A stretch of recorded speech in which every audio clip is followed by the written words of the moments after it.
From the HOU in Oakland, California, Root Sports brings you Houston Astros baseball. On this Labor Day afternoon, the first-place Stros open a 10-game trip with Mike Fiers leading the way in the first of 3 against the Fightin' A's. Hi, everybody. Alan Ashby and Jeff Blum with you. It was a tough homestand. The Astros went 3-3 while holding the lead in the American League West. But 3-3, playing .500 right now with a lead, maybe not that bad of a thing. No, not at all. And you're not used to seeing the Astros do that at Minute Maid Park, where they've been quite dominant. But I think playing .500 baseball the rest of the way puts a lot of pressure on the Rangers and Angels to play better than .500 baseball, which is tough to do in September. And to win that third game, it was not an easy one for Dallas Keuchel to win his 17th. Took a couple of big swings late. Yeah, and this is what the Astros do. Good pitching keeps them in ball games. What they did great was get a couple of base runners on for Jed Lowry, who had the big blast, sent that crowd into some serious electricity. It got loud. The roof was closed. Everything going right for the Astros. But that's what they need all season long. The pitching has kept them in games. Again, a couple base runners here and there, and that's what they do. Drive the ball out of the ballpark. Majority of their home runs coming at Minute Maid Park. So that's what the Astros do at home. They've played very well this year. On the road, it's well documented. The club has had their struggles, and now a big 10-game road trip with the Astros trying to make things, well, work for them as they head hopefully to the postseason. Yeah, and we hinted at playing .500 baseball. If they could do that on the road the rest of the way, that would be a great thing, because all the pressure is put on those teams who are trailing. They've got to do the job to catch up to the Astros. You see that they lead the Angels 8-5. The toughest series they have coming up is that 4-game set in Arlington, where the Rangers have hit their pitching well, and yet they have not hit Rangers pitching well. And you add Hamels and Holland into that mix, makes it that much tougher. Coming up, Julio Morales breaks down the numbers from Jose Altuve. Then Mike Fiers and the Astros battle the Oakland A's. Don't go away.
Save you 15% or more on car insurance. Visit us at geico.com or call 1-800-947-AUTO.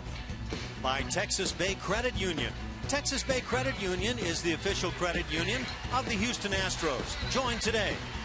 And by Southwest Airlines. Book your low fare now at southwest.com. Welcome to Oakland, California. It is the HOU where the Oakland A's are hosting the Houston Astros for the next 3 days. And a beautiful day here this afternoon. Let's check in with Julia as we get ready for first pitch. Thanks a lot, guys. Yeah, it was good to see this Astros team have a nice offensive day. We saw the big swing from Jed Lowry yesterday, the go-ahead grand slam. But the at-bat before that, Jose Altuve came up big just before Lowry did. This was a 2-0 game. Astros were trailing. Jose Altuve comes through with the bases loaded and 2 outs. He beats out this infield single to keep the bases loaded right there for Jed Lowry. But he had a great homestand, 375 over there. But our Jack in the Box inside the box score tells us that he doesn't mind being on the road or playing against this Oakland A's team. You see the numbers here. Highest career average versus the A's. There's Jose Altuve right behind Victor Martinez against Oakland, 346 career. But this year hitting even better than that against the green and gold, and today a lefty on the mound. Everything just comes up Altuve when you're facing the Oakland A's, it seems like, for this Astros team, guys. And he's playing well, hitting well, seeing the ball well. It's good for these Astros. Thanks a lot, Julia. And yes, he's also hitting 20 straight here at the HOU in Oakland, California. Let's take a look now at the Astros starting lineup, brought to you by Southwest Airlines. For A.J. Hinch's Houston Astros first place in the West by 3 games. It's George Springer playing in right field, followed by Jose Altuve at second, and the shortstop Carlos Correa. Middle 3, center fielder Carlos Gomez. Evan Gattis is the DH, and at third base Marwin Gonzalez. And the bottom 3, Chris Carter gets started first. Doing the catching this day game following the trip is Max Stassi, and in left field Jake Marisnick. For the Oakland A's, it's going to be Felix Doubront, left-hander. See his numbers on the season, only making his 8th start of the season. He came over from the Toronto Blue Jays. Last time he started against the Houston Astros was April 27th of 2013. And on defense here at HOU, we're going to see Jake Smolinski, Billy Burns, Josh Reddick in the outfield. Across the infield, you're going to see Danny Valencia, Marcus Semien, Brett Laurie at second, Mark Cann at first, and Josh Phegley doing the catching. Again, as we get it started now, first pitch on the afternoon is a fastball that misses away on George Springer. The Astros in first place in the American League West by 3 games now, as the Texas Rangers were defeated yesterday, falling another game behind Houston. They're followed by the Angels at 5.5 back. The Oakland A's are 17 back in last place in the West, as the strike is called. 1-1 as Springer gets it started. Springer hitting .261. Had a base hit in that first at bat as he returned to the ball club, but has struggled since. Straight up defense by the Oakland A's. And a 1-2 count. The Oakland A's have lost 5 straight coming in, and yet the last time these two teams saw each other, the A's won the final 3 games. The Astros are 7-6 against Bob Melvin's A's over the course of the season.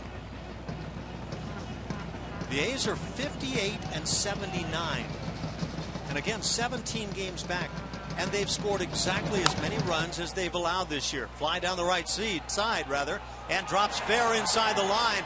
Springer digs for second and has a leadoff double as this game gets underway.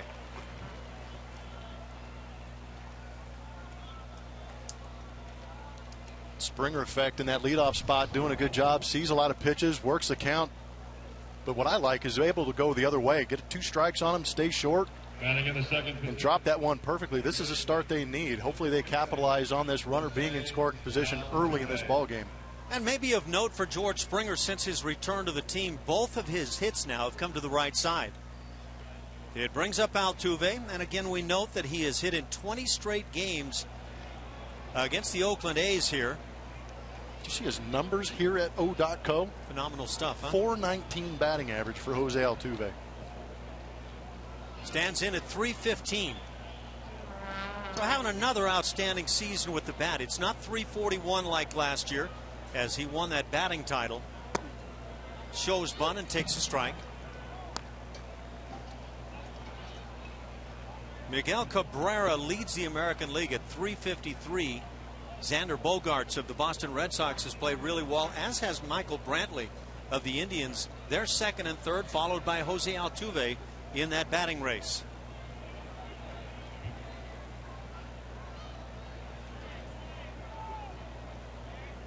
Leadoff double by Springer, and the bunt on the right side, and a tough play, Dubron, and he makes the play. It'll be a sacrifice bunt. Moving to third base with one out is George Springer. Pretty savvy hitting for Jose Altuve. Talked about how good he is swinging the bat this year. 341 last year is kind of freakish numbers, but 315 is a solid year for Jose Altuve, so lay down the bunt. If it's a base hit, you get credit for it. If it's a sac bunt, doesn't count as an AB, and you move the runner. So what do you think? Is this the mode the Astros might be in right now, of trying to play a little small ball more than you might normally see? I don't mind them playing small ball early on in ball games. Score early, be the first one to score. We know their success rate is extremely high when they are the first ball club to score, but give your pitcher some runs to work with early on. Then they can go to crushing later on. So a man at third, one out for Carlos Correa. 282 that batting average, 16 dingers, as he's had a great start into the major leagues. Went 2 for 4 yesterday in that final game against the Twins. Had 3 hits in the opener against Minnesota. And he's hit 9 home runs since the All-Star break, that in 42 games. So there's been no sign of a slow off, a tail off for Carlos Correa.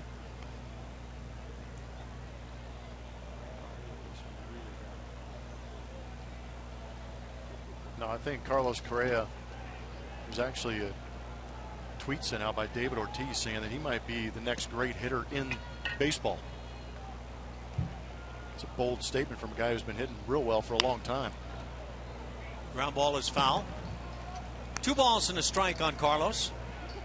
Let's take a look at the key to the game, brought to you by your Houston area Chevy dealers.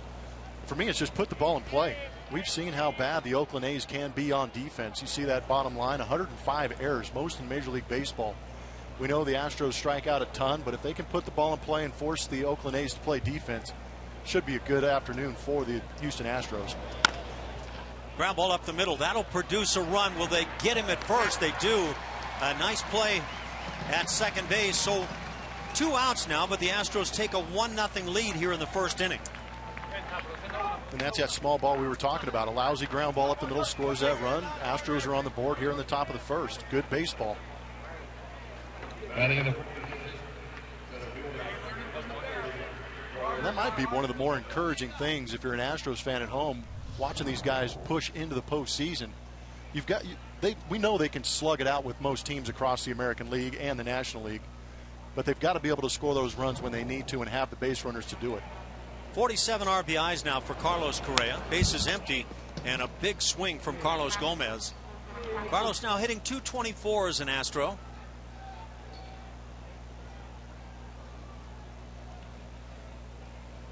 Couple of home runs since joining the club. 10 ribbies.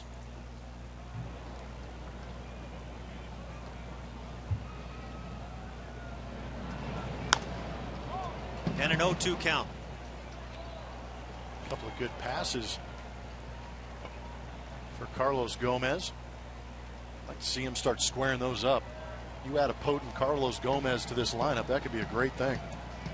The Astros will play their next 22 games against American League West division opponents. So obviously it's a big time of the schedule.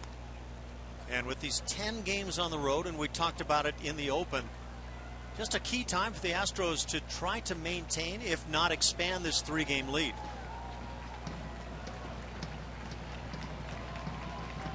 Well, and what A.J. Hinch is telling his team right now, we win, we don't have to worry about anything else.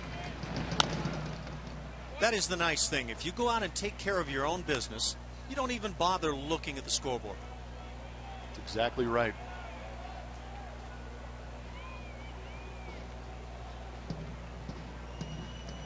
The Astros happen to be 29-25 against the American League West. They've played well against Seattle, 10-6. They've defeated the Angels 8-5. Just 1 game up, 7-6 against these Oakland A's, the last place club. But it's the Texas Rangers that have created quite a problem. 4-8 the Astros mark.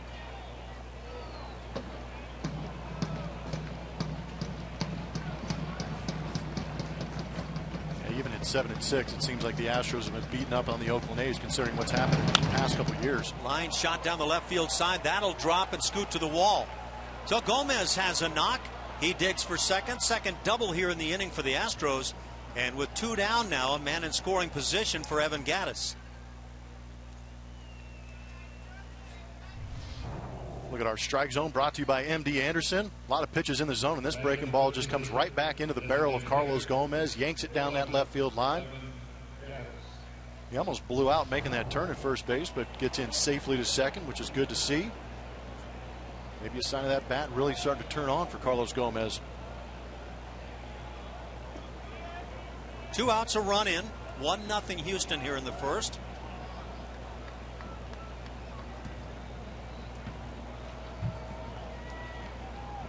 Evan Gattis hitting .240 on the year.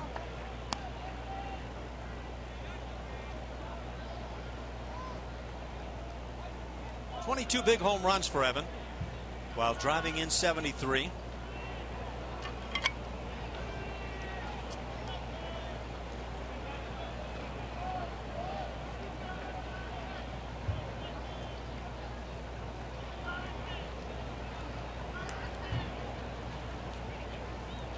Dubron has the breaking ball fouled back. Mike Fiers wouldn't mind at all seeing a crooked number up there on the board in that first inning. There's a lot of people around the Astros organization would like to see a bunch of runs being put up early on the road here. First game of this big 10-game road trip.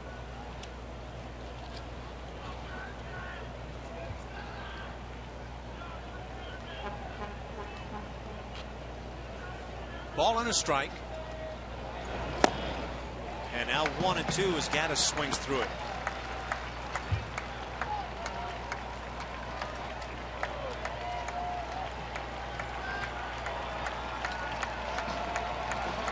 The Astros are 75-62. That's a .547 mark.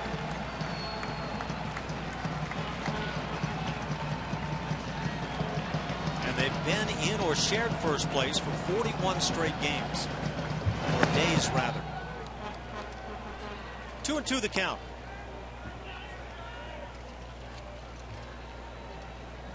With the 75 wins this year, the Astros have already surpassed their win total from last year. They went 70-92 last year.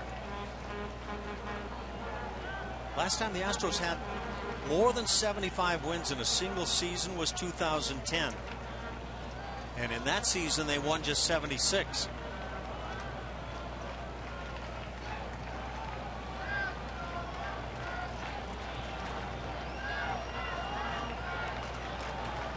A deliberately paced first inning here. Yeah, I'm not sure what's going on between Dubron and Fagley behind home plate, but they had a long conversation. They're still trying to figure it out. Strike 3 called on the outside edge, and that'll do it for the Astros. They get a couple of doubles and score a run, leading it 1-0 after a half an inning of play.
Carlos Correa drives in the first run of the ball game.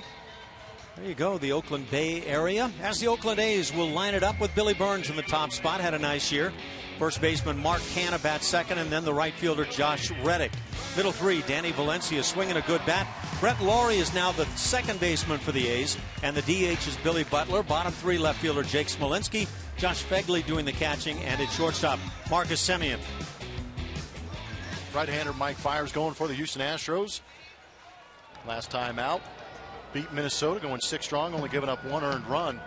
Last time here at Oakland, he faced these A's, 6 2/3 innings, giving up 1 earned run, had 4 punch-outs.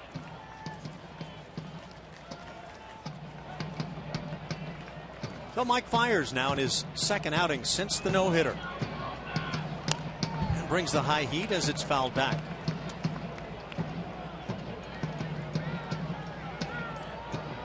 Fiers picked up a win in that first effort following the no-hitter.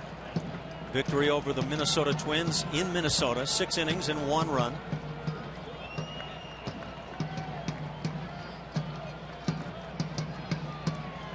Now his 5th start as a member of the Astros. Got that good curveball.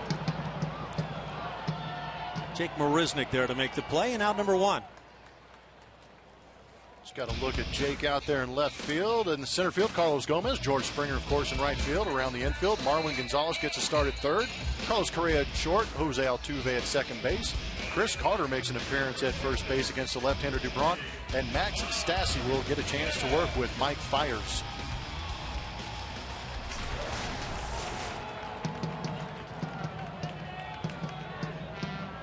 Well, Fiers gets his first man, Billy Burns. Mark Canha at the plate.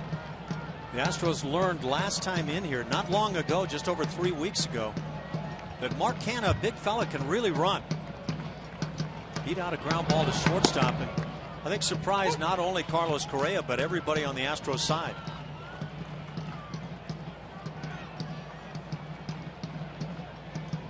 Yeah, that was a teachable moment. It was, and I think it's one of those moments that has led Carlos Correa to decide never to take a little extra, maybe too much time. Canha hitting .253, slams one to left, and just like that, we're tied at 1. Canha unloads his 13th on the season. Gotta be something about high fastballs here at the O.co. Usually it's the Houston Astros, namely Kevin Gaddis, hammering fastballs up around their neck. But here Mark Canha hits himself what I guess we're going to call a hanging fastball.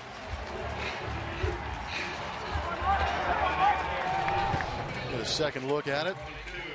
Fastball up out of the zone, but the way it tailed back, it's pretty impressive of Canha to get on top of this. Almost turned it into a line drive, but that was a bomb. The Oakland A's are 12th in the American League in home runs. That's their 114th. The Astros, who have led most of the season, now in second place, trailing the Toronto Blue Jays in long balls. But the A's have not lived by the long ball this year. Josh Reddick at the plate.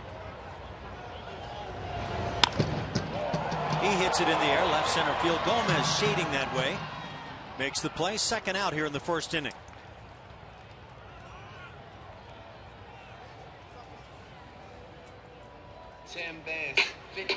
And it brings up the cleanup man, Danny Valencia.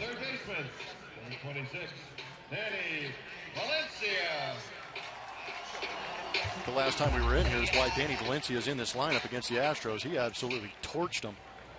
And he came up with that game winner in the final game that enabled the A's to sweep those final 3 games against Houston.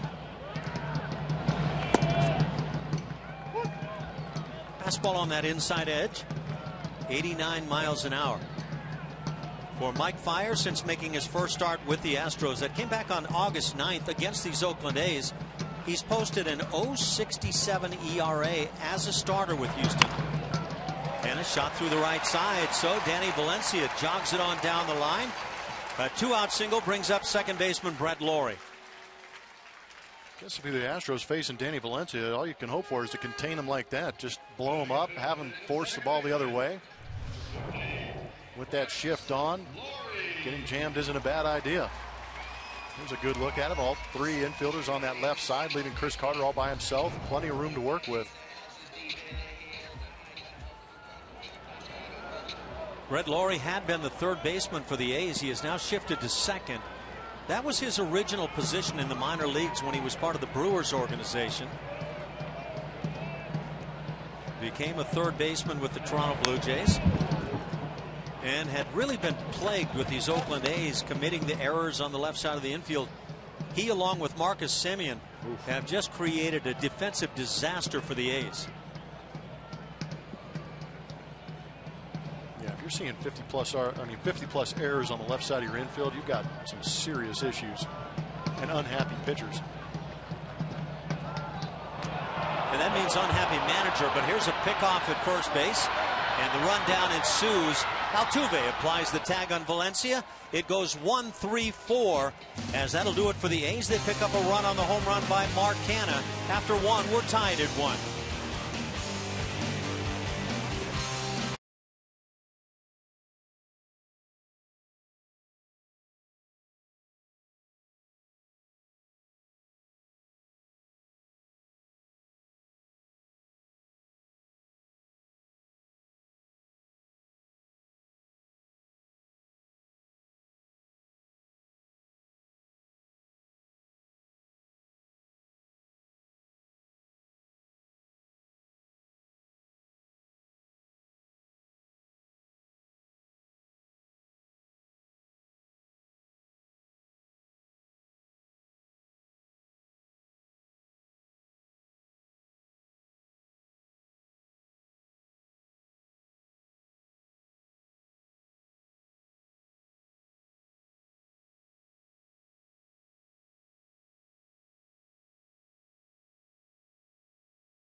Inning.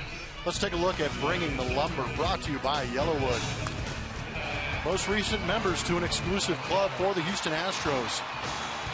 10 players with double-digit home runs in that Astros offense. This is beautiful. We talked about contributions all up and down this lineup all year long, but when these guys go in there and get consistent at bats, we know they have the ability to drive the ball out of the ballpark. They play in a home run friendly ballpark.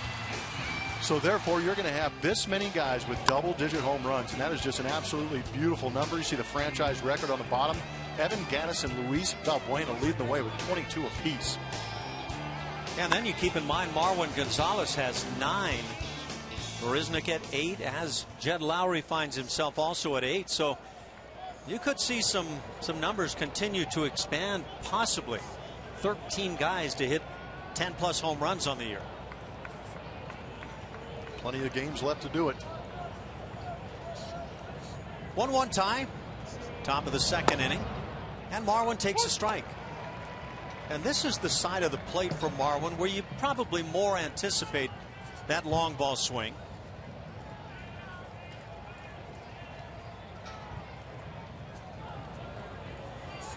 It's kind of interesting. I'm not sure. I haven't had a chance to talk to Marwin about switch hitting, but is he a natural right-handed hitter? And guys that are natural right-handed hitters and proceed to switch hit usually have more pop from that right side.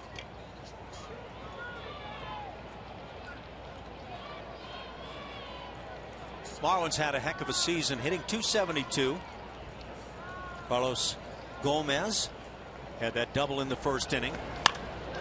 Pitch is hammered on a line left field, and that's over the head of the left fielder Smolinski.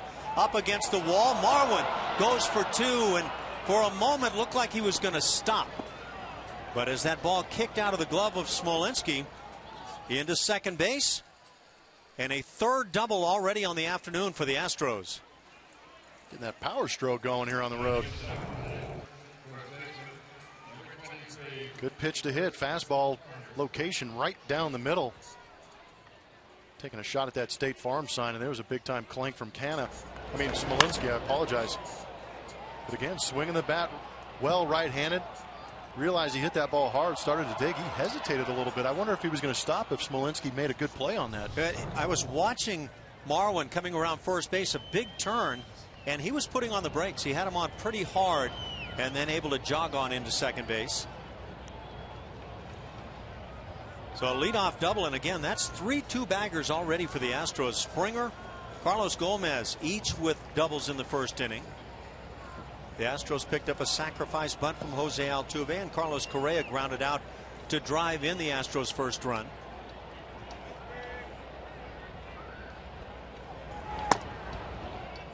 Chris Carter stands in.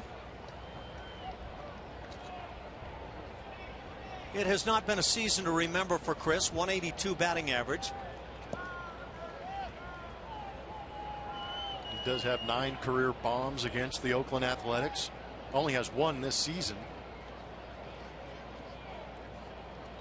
But he's also one of those guys with double-digit home runs, 18 on the year. Has driven in 52.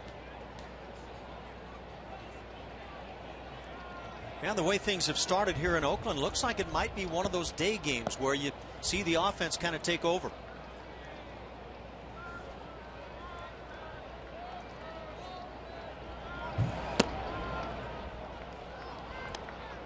It's a good start. I'm giving Chris the 3-0 swing away right here. I would say at times it has felt like Chris has needed that aggressive approach to kind of retake over again this season. Just know he's going to get a fastball. It's going to be in a good spot of the plate. Spin move towards second base.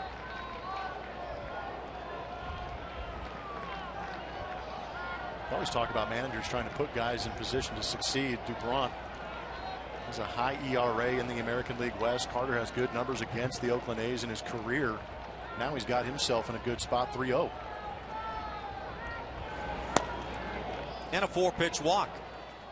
So a double and a walk. The Astros have runners at first and second. Nobody out for the 8-hitter, Max Stassi. And what do you anticipate here? Well, I was thinking the same thing. With the walk of Chris Carter, now you have runners at first and second. You might see them go to the small ball, lay down that bunt, get 2 runners in scoring position. Therefore, a base hit gives you a 2-run lead. Pitching coach Curt Young coming out to the hill. One of those late season afternoon games for the Astros. They had the big, well, it was quite an exciting game and a great win for the Astros yesterday. And as Blummer talked about in the pregame show, big swings. Jed Lowry coming up with a grand slam that gave the Astros the lead. Jake Marisnick had what turned out to be a key 3-run home run. And so it was an enjoyable flight, but nonetheless a 3.5-hour flight for the Astros heading west. And it starts to wear on you, but you just have to keep it going day by day, like fires. Maybe trying to feel his way back into that form that has had him pitching so well in an Astros uniform. Pretty comfortable with Brent Strom as his pitching coach. He's in a good rotation, and you wonder if the infectiousness of how well that starting staff had been pitching until Fires has got there has kind of spread to him. Nobody out. See how Stassi and the Astros play it. Turns to bunt, takes a ball, throw down to second, and it's close. Marwin just able to get back in. Ooh, that was close. Pretty sure Bob Melvin and his video coordinator are going to be taking a look at this, and not sure why Marwin extended himself so much with Stassi pulling that bat back. And from that angle, it looks like that right hand sneaks in there before Semien could put the tag on, but really don't want it to be that close. Give that story as to what takes place as the base runner with a bunt situation on. You're at second base. Well, you want to get to third base so badly that you anticipate the bunt. Therefore, that instead of your normal secondary lead, you anticipate the bunt and you get that extra step and you're leaning towards third, therefore making it tough to get back to second base. So susceptible to the pickoff. Stassi again showing bunt. And you can watch it and kind of see how it sets up at second. And that's Super Mo brought to you by Mattress Firm, and you can see the catch. And the tag took a little bit longer to get there because Semien caught it on the left side of his body on the inside of the diamond, therefore a longer route to get to that hip of Marwin Gonzalez, allowing him to get back in. I talk about this a lot of times. If that throw is up knee high or even thigh high, that tag can be applied much more quickly than with that throw, as Stassi does not show bunt and takes a strike. Well, now you've got an interesting choice for me. If you're the manager, A.J. Hinch, 2-1 count, you can lay down the bunt to move the runners, but it's also an action count where Dubron has to throw a strike, so you could start the runners if you feel comfortable enough with Stassi putting a ground ball in play. So what happened there? 2-0, this bunt comes off, and Stassi takes the fastball for the strike. 2-0 take. Again, the bunt, and it's laid down third base side. That means no out can be picked up at third base. Runners move up, sacrifice bunt Stassi, and now 2 runners in scoring position, 1 out for the 9-hitter, Jake Marisnick. Fundamental baseball. It's good to watch. And again, Stassi should be credited for maybe a half RBI if these runners get driven in. But we saw in the first inning with Altuve bunting. Now we see it here in the second inning. Sack bunt at third base. And you said it, Ash, bunt that ball to third base. Therefore, there's no play at third base. Yeah, that's exactly by the book the way you want to do it. You force the third baseman to make the play. The infield will stay back at short and second. They draw in even with the baseline at first and third. And Jake Marisnick, again, who had that 3-run home run yesterday in the 8th inning, proved to be the margin of difference in the game. Chance to pick up some runs here in the second. Pops it down the right side. Long run at second for Laurie, and the catch is made in right field by Reddick. Coming to the plate, the throw not in time. Marwin able to get that left hand in, and it'll be a sac fly and a 2-1 Houston lead. What a slide. It almost seemed as if J.J. Reddick and Laurie were trying to figure out who actually caught that ball, but smart move by Marwin tagging up. And that is just pure luck having that ball land in Reddick's glove. But the hesitation right there allowed Marwin Gonzalez to get that step and get that great slide. I can't say enough about what Marwin did as far as that slide into home plate. Going to the outside, swiping the hand across. So it appears that it will stand up without a replay called. It'll be a sac fly, RBI Marisnick. A 2-1 Houston lead, and Marwin has had quite a challenging stint around the base paths.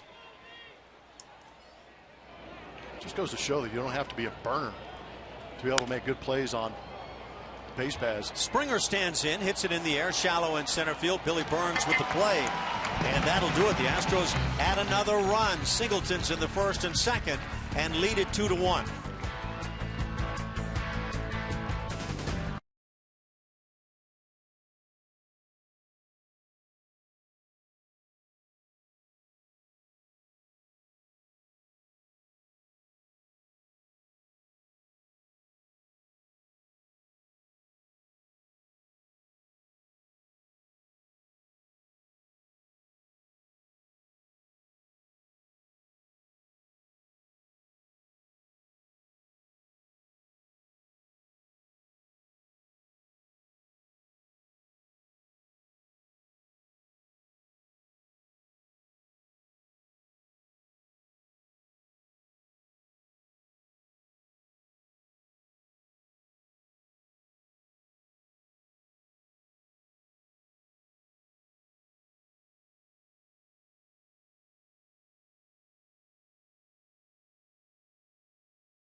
stop improving. Check out Mike Fiers' numbers with the Milwaukee Brewers before getting traded to the Houston Astros. Yes, only 4 starts, but check out that ERA. Not too shabby at a 0.67. I also like that opponent batting average, 141, and kind of helps when you have a no-hitter mixed in there. Yeah, that does a favor to all the numbers for you. Mike Fiers set to work here in the second. It's the fastball on the outside edge. Brett Lawrie, the second baseman, stands in. Lawrie aggressively going after that little pop fly down the right field side hit by Marisnick, and that might have cost the Oakland A's. But Lawrie helps them with a base hit as he leads off in the second. Solid single brings up Billy Butler, the 6-hitter. Now the offense definitely has the upper hand here early. Yeah, they're coming out swinging. You know what? Mike Fiers has been throwing a lot of breaking balls, but with that huge hitch in Brett Lawrie's swing, able to buggy whip that one into left field. Lawrie, a guy that can run. Billy Butler has hit in 7 straight. In what has been no doubt a disappointing season with the Oakland A's, hitting .249. 10 home runs. Long-time former first baseman and DH with the Kansas City Royals. I know you like catching, and we had talked about Stassi before the game, but kind of those quiet hands, kind of has that smaller target, much like a Brad Ausmus. Did a good job of receiving, not a lot of action, did a phenomenal job of blocking balls in the dirt. And even that last play last inning with Fegley at home plate, Brad did a good job of getting in front of home plate. He wasn't a big guy on blocking home plate, but did a phenomenal job of altering how a runner was coming to home plate with the catch and the swipe tag. It seemed like he never missed anybody. Brad Ausmus was, for me, as good as anybody I've seen on that play. Butler takes a strike. 2-1 the count. Billy Butler, known as, among other things, Country Breakfast. 9th year in the major leagues. Topped out with 29 home runs back in 2012 as a member of the Kansas City Royals. There's the changeup and a 3-1 count. But yeah, I'm intrigued to hear you say that about what you're seeing early from Max Stassi, because it's the same thing that I see. Very nice, smooth receiver behind the dish. And when you get a chance to see him blocking pitches in the dirt, it is by the book. Gomez in center. Makes the catch. And out number 1, we check in with Julia. Thanks, Ash. A nice transition for Billy Butler here. Grab your boots, belt buckles, and cowboy hats and head out to Minute Maid Park for Boots, Scoot, and Barbecue on September 19th. This event features a pregame street festival, barbecue contest, and country music. Fans must have a valid ticket to the A's Astros games to enter the festival. And for more info, visit astros.com/BBQ. I believe Butler has his own barbecue sauce, doesn't he, guys? Maybe you can even find some country breakfast there. Jake Smolinski stands in, 9-hitter, 0 for his last 9. Excuse me, 7-hitter. Smolinski hitting .246.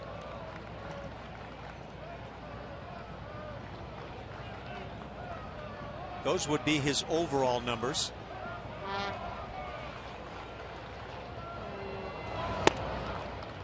Fiers misses in. And when you're watching Mike Fiers, you'll see a load of fastballs up. That big slow curveball, occasional changeup. And he had it all working that night against the Dodgers. A night he will never forget, and a whole lot of fans in Houston will remember for a long time.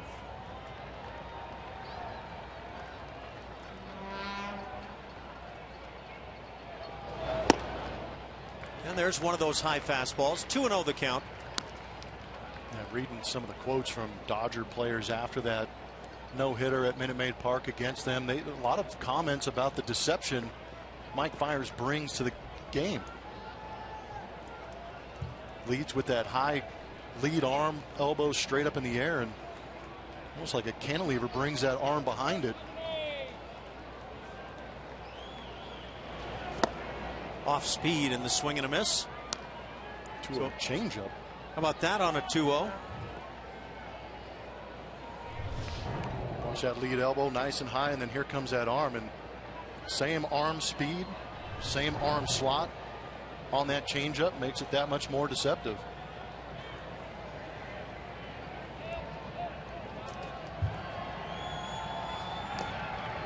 Mentioned the Oakland A's 21 games under 500 while scoring just as many runs as they've allowed this year. That's hard to figure. But they have been miserable in close games. In games decided by 1 or 2 runs, they are 23-48. Dead last in the major leagues.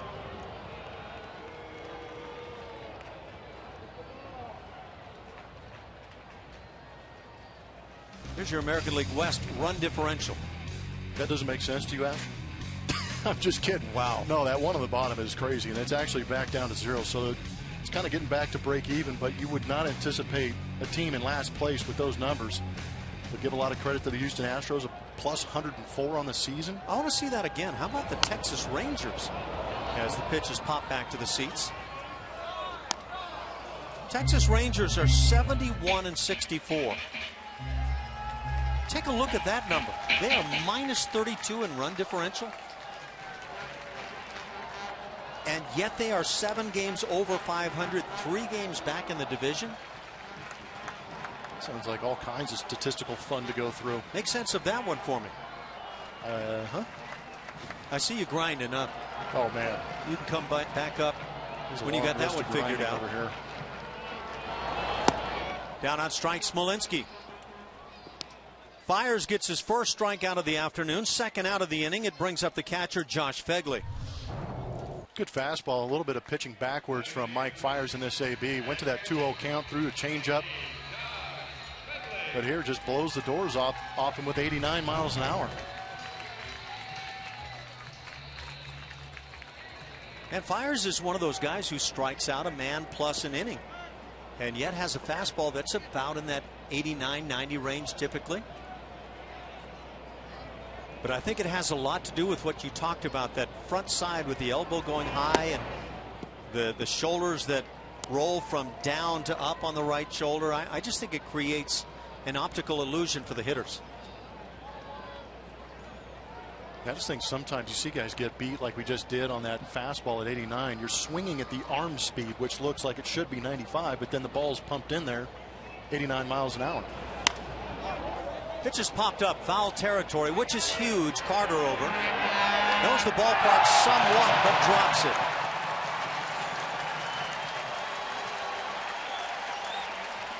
And so that means that Mike Fiers has to do a little more work here in the second inning. It's an E3.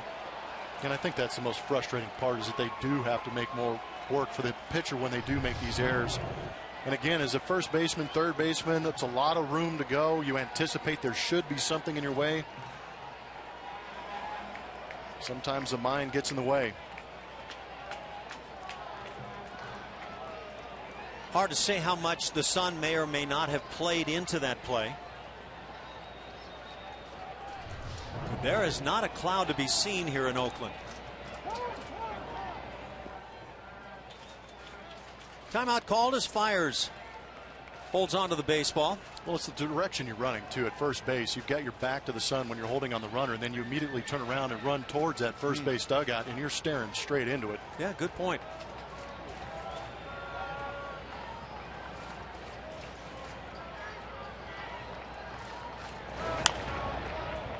Another pop foul, this one back to the seats. 1-2 the count. And good teams don't give other teams more outs to work with, and that's what happens when you make errors like that, is you're giving the other team an extra opportunity to stay in that inning. But I'm big on we keep talking about pitch counts throughout all of baseball, and that leads to high pitch counts when guys don't make plays behind you. You can ask the entire Oakland A's staff about their pitch counts and innings pitched with all the errors being made behind them. Again in the air down the right side, a long run. Carter can't get there, nor can George Springer, as that one drops safely. And so Phegley gets another shot. No one to blame there, but it's a tough foul territory here in Oakland. And kind of an odd at bat. Normally those foul balls here are the reason ABs are ended shortly, and this one's extended by 2. You know, it's a 27-out game. But giving 1 extra out sometimes can mean such a difference. 2-1 Astros here in the second. They picked up runs in each of the first 2 innings. It's in the air. This one's in center field. Gomez coming on into right center. That'll do it. The A's get a leadoff single and leave him at first base after 2 innings. 2-1 Astros on top.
Drive to the playoffs.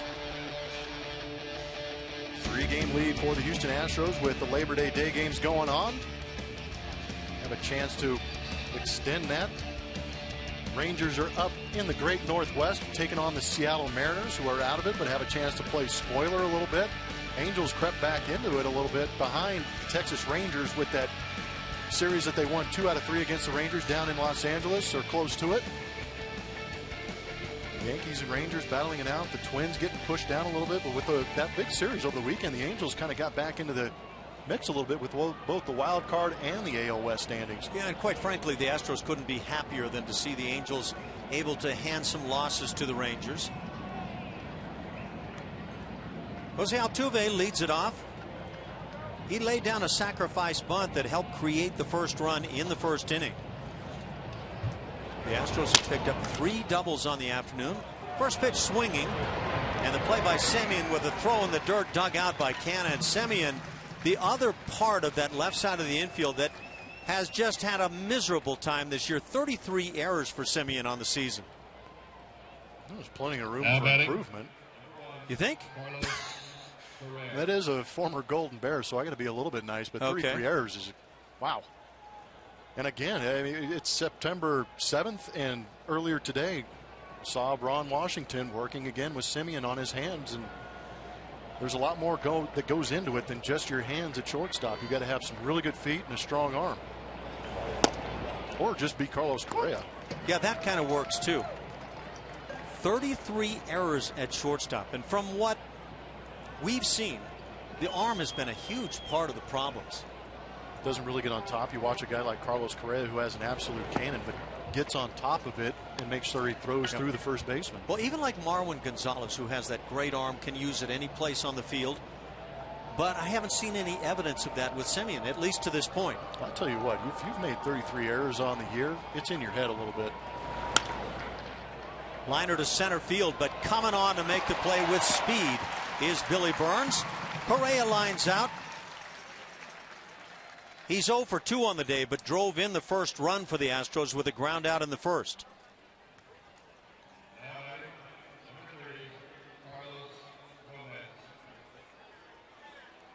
That brings up cleanup man Carlos Gomez. He, like George Springer and Marwin Gonzalez, with a double on the afternoon. What is it about the day games here in Oakland, the difference maker? It's got to be more than just ball carrying. It must be, in my estimation, being able to see the ball better here. Fair? Yeah, it could have something to do with the lighting. Yeah, that's for sure. That batting eye is a little sketchy at times. But how about, they probably showed up to the ballpark today with the sun out, mid-80s temperature. That doesn't happen too often up but here. that makes you want to head to the beach. Not up here. No? Oh, water's still freezing up here. That wouldn't stop you, would it? Not if I had a 3/4 inch wetsuit on. There's always a way, is what you're saying. Yeah.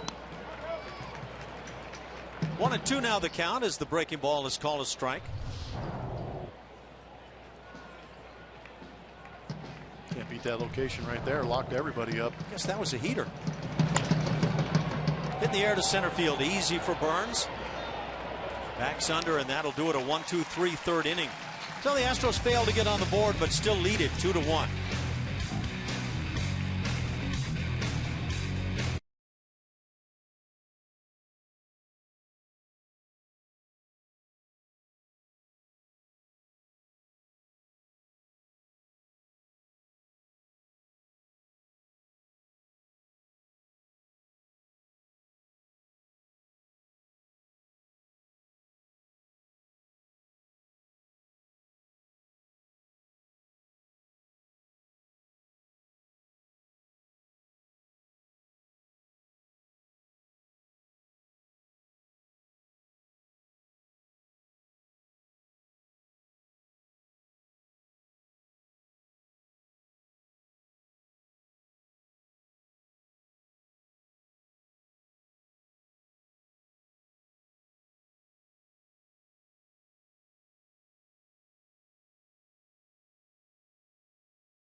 That Astro, it's brought to you by your local Honda dealer. Let's see what your clues are today. First round pick by Houston in the 1990s. A couple of teams he played for, of course, the Astros, Devil Rays, and the Yankees. He also attended the same college as reliever Will Harris. Make sure to tweet us your best guess. We'll give you the answer later in the broadcast, guys. Thanks, Julia. 2-1 Astros. To the bottom of the third we go. Just the first of 3 with the A's, and the first of 10 over the next 11 days here on this very long and longest road trip of the year for the Astros when you count the 11 days. Semien swings through that heater. I don't know what you're talking about. This is only a 3-day trip for me. Well, you see, you head back home when the Astros head down to Anaheim. And then you're, let's see, we've got to get it all straight now with the Arlington trip with the Rangers. I think we're going to have a 3-man booth, right? Yeah, I'm going to be doing it via satellite from my sofa. Yeah, I have a feeling that via sofa, maybe via beachfront somewhere. Let's see if that antenna is waterproof. That will be Bill Brown on the play-by-play in those 4 games against the Texas Rangers. Good times. They're trying to get everybody in on the action. That kind of mix and match here as we wind down. But really no winding down for the team. This is really winding up, trying to get into postseason play. 2 hopper to short. Correa with the play. There's that good arm for out number 1.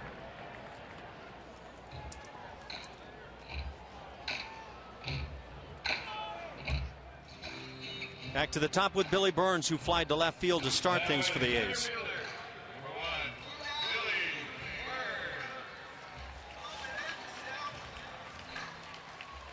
The Astros have been a really intriguing club this year. They started the year and had that great West Coast road trip that you and I were a part of. 18-7 was the early record through May 3rd. But the Astros have played 500 since. So, you know, we were talking on the pregame about the fact that the recent homestand went 3-3. Is that enough? Well, maybe playing 500 the rest of the way could be enough.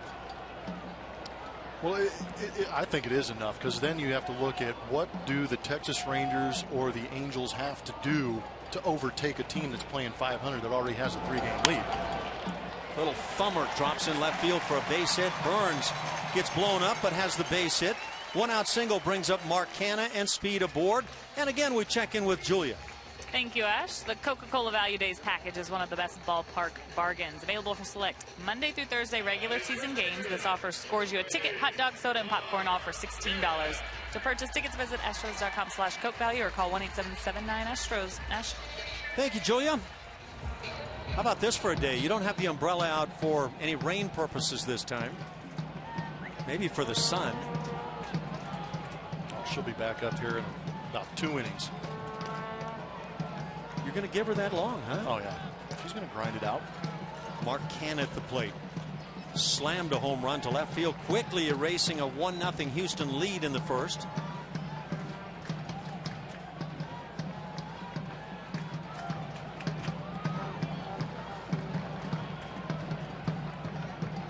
Canha now hitting .255. 13 home runs with that first inning shot. 12 of 13 home runs against right-handed pitching. That's something. That is bizarre.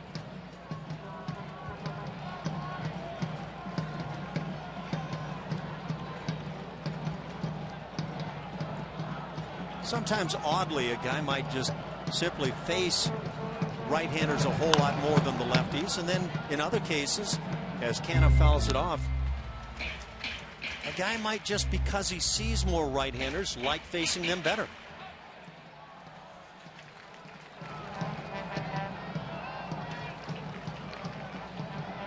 One way or another, it appears that Mark Canha is starting to work his way into a regular position player role now for the Oakland A's.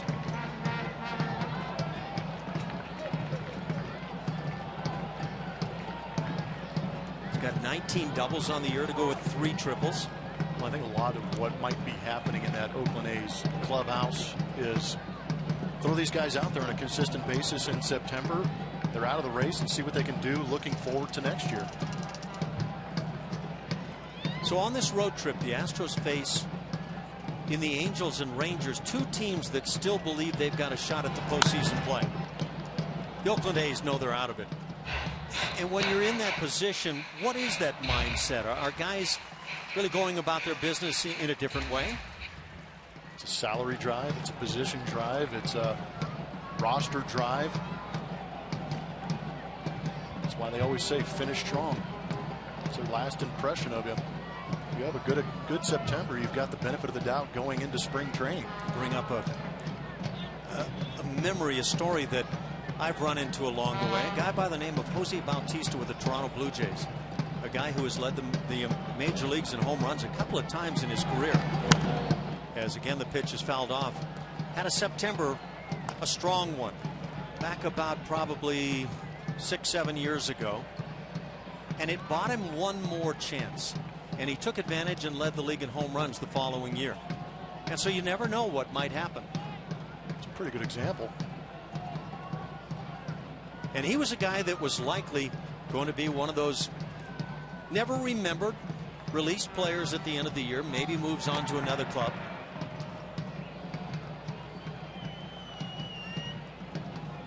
Well, he was pretty much that guy until he got to that point. Yes. I think a lot of teams knew he had the talent. They would pick him up off waivers, maybe a couple trades here and there, but never really had a chance to stick with the ball club until Toronto took a chance on him, and probably the ultimate payoff. Little tapper is foul. Canha just battling away. By the way, the Texas Rangers, 3 games back, are in Seattle tonight with Giovanni Gallardo on the hill against Roenis Elias for Seattle.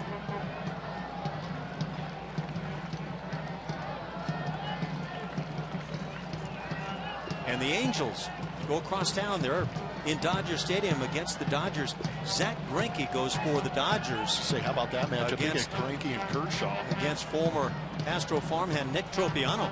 So it would figure on paper that the Dodgers have the huge edge tonight against the Angels.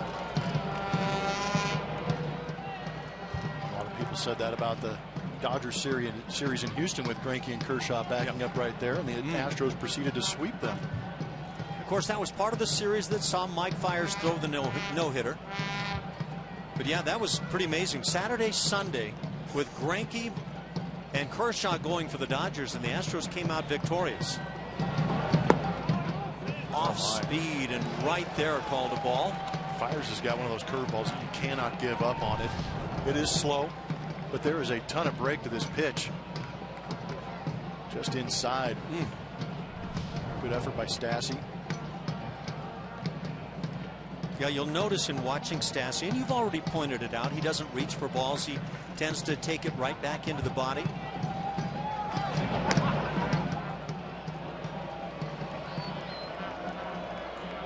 I think a lot of people get the impression in watching catchers when they're pulling balls back to the strike zone that that's going to be effective.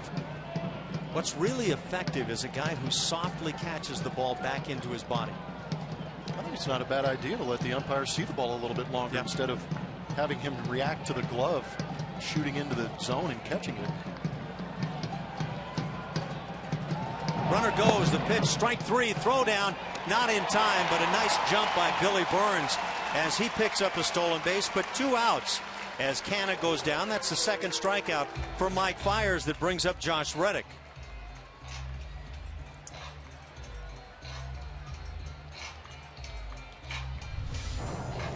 For Billy Burns, his 26th bag of the year. Yeah, Burns had a good jump on that. Fiers takes a little bit longer to get to home plate with that high leg kick you see on the replay. But that was also a changeup, too. So 2 outs, first base open, 3-hitter Reddick at the plate. Fly to center field in the first.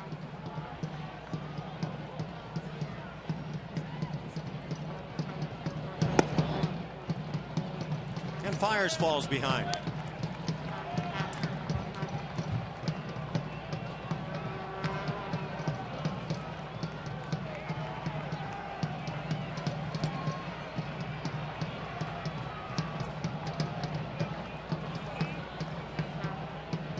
George Springer scored in the first inning after doubling.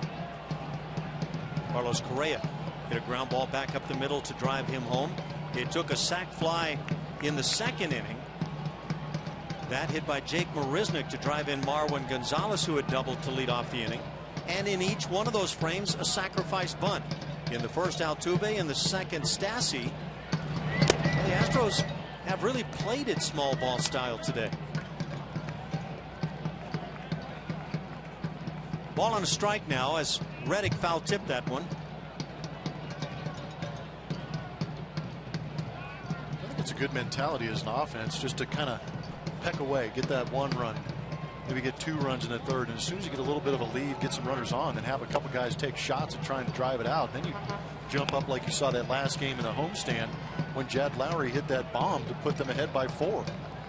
You know, they can sit back, peck away, get that 3-run jack. Then all of a sudden that 2-run lead jumps to a 5-run lead. You have a chance to put the pedal down on some guys. 1 and 2 on Reddick. Right on the hands.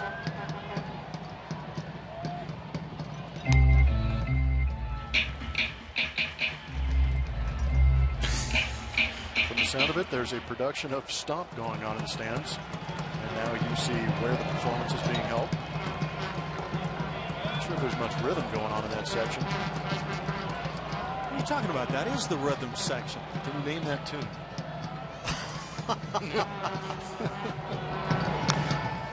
Reddick gets a piece. I'm just glad I know where the horn guy from Montreal moved to. That's him, huh? Yeah, he's here in the Bay Area. So if you took the drum section from your favorite song and isolated it, would you know what song that was? No chance. Unless the song my daughter was playing at 2 years old had a name to it. Oh, I'm sure it did. Not that you were aware of. Peak at second base. Always a threat to run Billy Burns.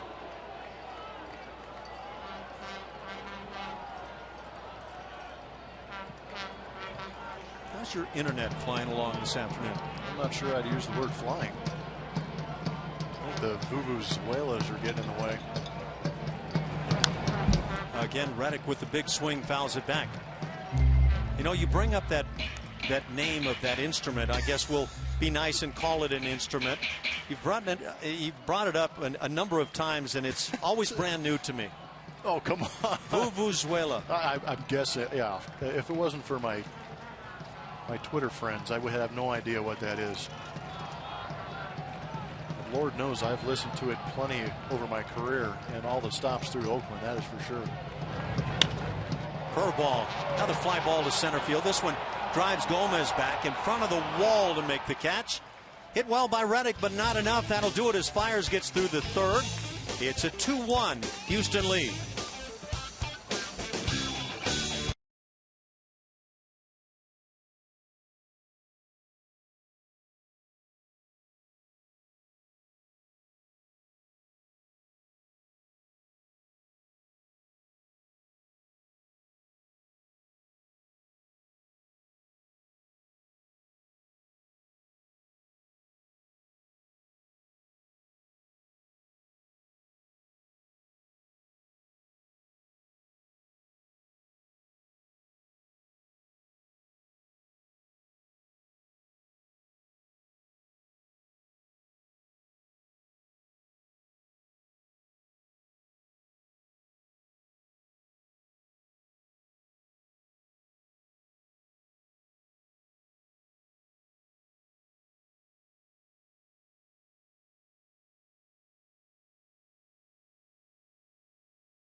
The day. It's Dallas Keuchel getting his 13th win at Minute Maid Park this year. Went 8 innings yesterday. I try to do my job every 5th day out, whether that's at home or on the road. I'll take them as they come.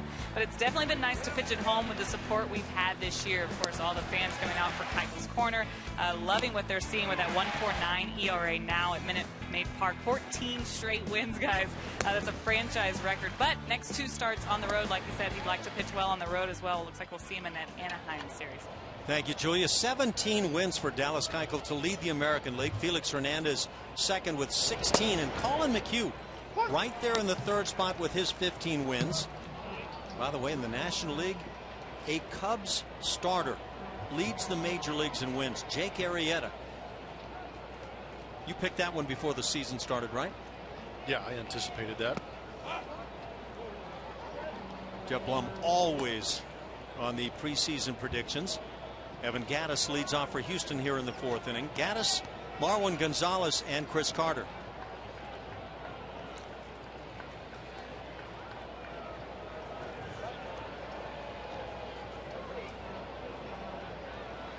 Left-hander Felix Dubron. Slow worker.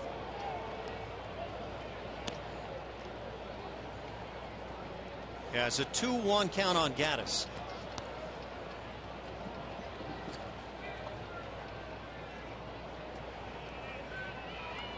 Gattis, the only strikeout victim for Dubron on the afternoon. The Astros with 3 hits, all doubles. Fly ball slicing down the right side. It goes foul.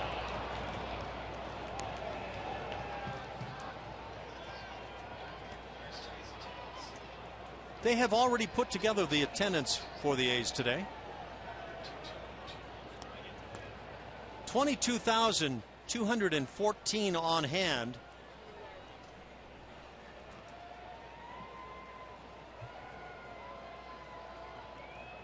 Or at least who have considered purchasing tickets today.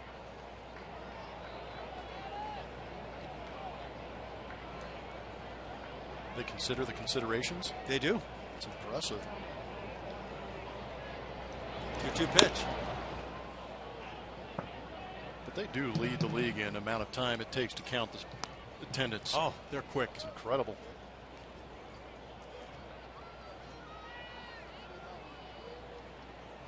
A lot of ballparks, you're still bringing people in about this time, and here they just lock them down, padlocks on the gates, and they start counting. Nobody else. What if they have a designated number each day and they just close the gates after that? They're like, that's it, no more. Ground ball to short. Semien with the play. This time gets it all the way across in the air. First out of the fourth inning as it brings up Marwin Gonzalez.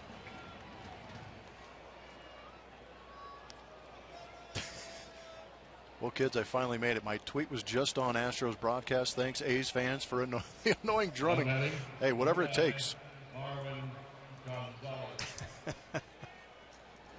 Got some good fans out there watching today. I love it. Stay current with those guys, okay? How many fake A's drummer accounts are going to pop up now on Twitter? How would they enjoy an Indians game from Cleveland? Oh, man. At least that guy's got a little bit of a beat to it. Marwin Gonzalez had a ringing double to left field in the second inning as he led off. Came around and scored that second Houston run. And the margin of difference, it's 2-1 Houston here in the fourth. Next two games here with the A's, night games.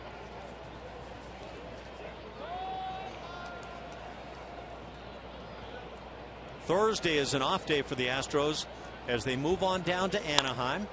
Line shot to center. Marwin gets a start today as A.J. Hinch has been doing time after time now, finding a spot for Marwin to play, and he's 2 for 2. Single and a double.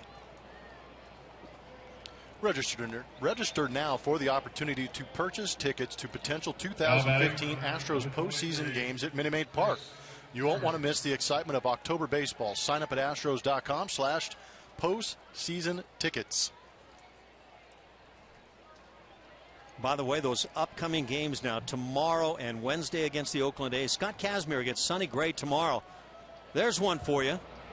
Colin McHugh. It's the Wednesday game against Aaron Brooks.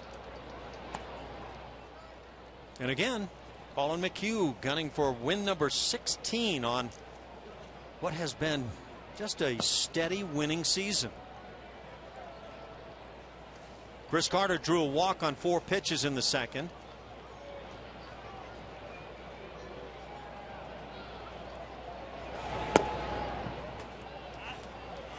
And is yet to see a strike here on the afternoon.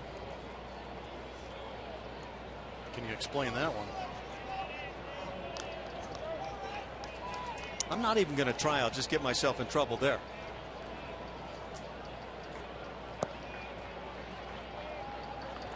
Dubront brings the 2-0. Now. And there's that first strike. 2-1 on Carter. Max Stassi waits on deck.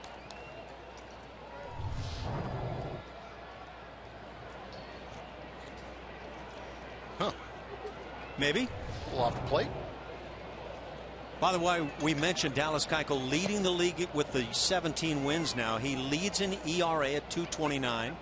Sonny Gray, who goes tomorrow night for the Oakland A's, is second, followed by David Price, Scott Kazmir, Chris Archer. How about that? A list of 5 names at the top of the heap in ERA in the league. No, that's good stuff. There's good pitching going around, but for me, Dallas Keuchel, hands down, Cy Young. 3 times the winner of the Pitcher of the Month award this year. Each team with 4 hits. Carter takes another strike. Count evens at 2-2. It'll be interesting to see if the Astros are able to clinch early enough to give some of their starters a break. If Keuchel's sitting on 19 wins. Do you throw him out there again? Well, what do you think Keuchel would say about that? Keuchel's going to run out there. Yep. He may knock out whoever's on the mound. Skip, I'm going to ask you first if I can start for my 20th, and then we'll follow possibly more than that. As Carter takes one close, it's 3-2.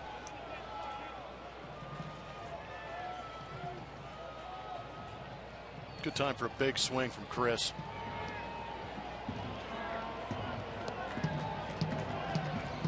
So you've predicted your Cy Young Award winner in the American League. Oh, I'm in. And the Rookie of the Year is playing short. Carlos Correa, without question. Yeah. Just giving out all the hardware. Look, I'm with you on that one. And I think the players and the coaching staffs and managers that have seen Carlos Correa all agree. Now, there are some other really good rookies, no question. But Carlos Correa, and you talked about it with Big Papi, David Ortiz talking about he thinks this guy is going to be one of the game's true superstars in the future as the pitch is fouled at the plate. And players love all the accolades and all the comments from beat writers, from TV analysts, from everybody on social media. But when you hear it from one of your peers, that's saying something. Yeah, I'm with you. So I was about to ask you, who is the MVP today in the American League? Josh Donaldson. Okay, so you hesitate and then give us the answer. Yep, I'll think about it. No, what that guy's done is unbelievable. 114 RBIs. Still got almost a month to go. 22 to 25 games left for Toronto, I believe, but 36 home runs. By the way, how about Chris Davis with the Orioles with his 40 bombs? Yeah, he snuck in there, didn't he? He's second with 100 RBIs. Carter, it's a full swing now and fouls it back. It stays filled. You know who's a free agent at the end of the year, right? I guess you're going to say Chris Davis. Crush Davis, and he looks good in orange. Just saying. Yeah. He has sampled the black and orange. Blue and orange looks even nicer, right? Could be. You know what? There's another guy that's quietly played well. Driving in runs, 99 of them. Kansas City's Kendrys Morales. Carter pops it up back of second. Brett Lawrie backing and makes the play. Second out here in the fourth inning. That brings up Max Stassi.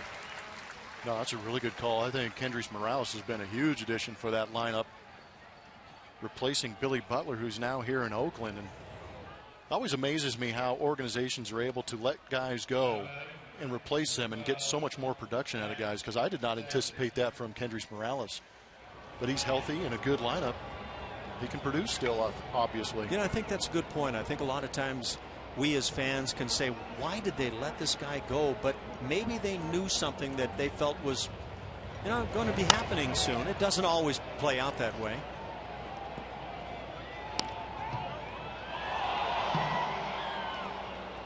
Yeah, there had been a lot of talk, probably as recently as about 3 weeks ago, about Mike Trout being the MVP, but I think Josh Donaldson has just run away and hit. Actually getting a lot of tweets regarding Manager of the Year, A.J. Hinch, possibly. How about that? He's going to get a ton of votes. There are some good candidates, though.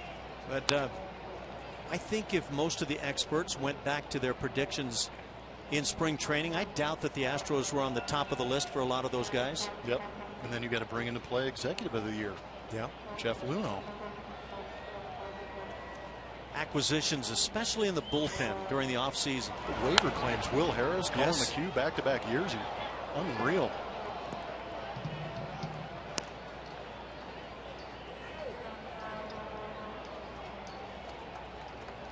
Colin McHugh, 15-game winner. Will Harris, a guy who has filled that setup role brilliantly. He has been truly incredible. Good guys, too. Yeah.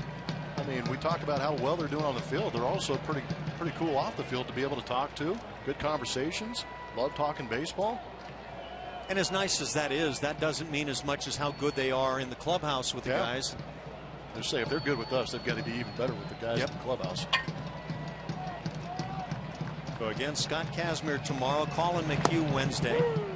Stassi takes strike three, caught looking. Second strikeout for Duprat. That does it for the Astros as they leave Marwin after a one-out single. Through 3.5, 2-1, Astros on top.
days.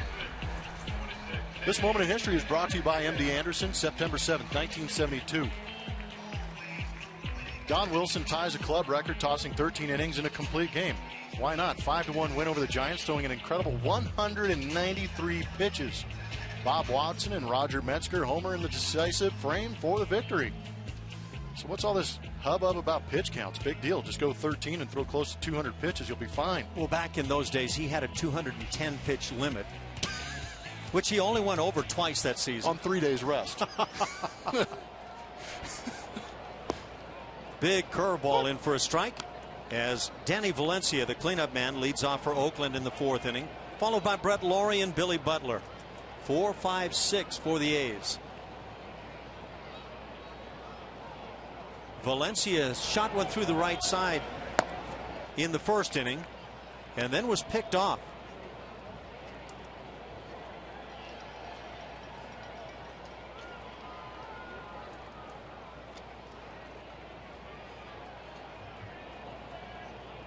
Valencia, a guy who has shown that he can swing the bat, hitting .290, but has been bouncing around from club to club. Drills one down the left side and hooks it just foul. On a knee at third base, making that call. Third base umpire Mark Ripperger, he has called it a foul ball despite sliding in at second base. Danny Valencia, he's just simply going to have to come back to the plate and do it again.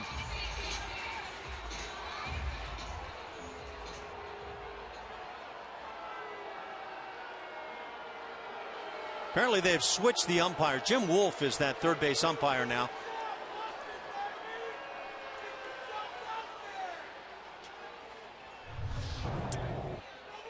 See how we see it. Not a shocker that Danny Valencia rakes one off an Astros pitcher, but falling just to the left of that foul line. Did it? I'm assuming. But you know what happens when we do that. Wow. Man. What a call. Somebody's been eating their carrots. Jim Wolf dropped to a knee, preventing any of that shaking of the eyes while you run out in that direction, and made his best call. And man, is that some kind of call?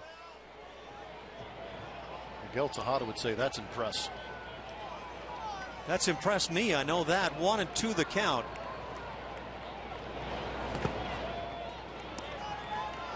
Say that's about as close as you come to a two-bagger.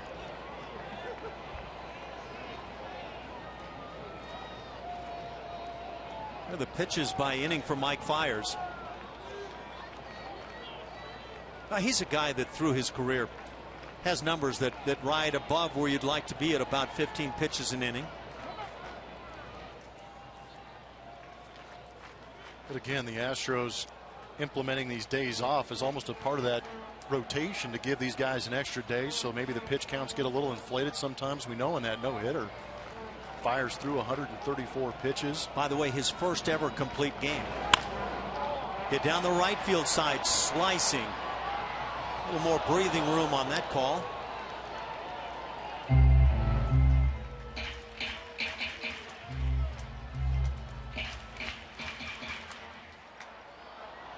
Two runs, 4 hits, an error for the Astros. That error committed by Chris Carter. 1 run, 4 hits, no errors for Oakland.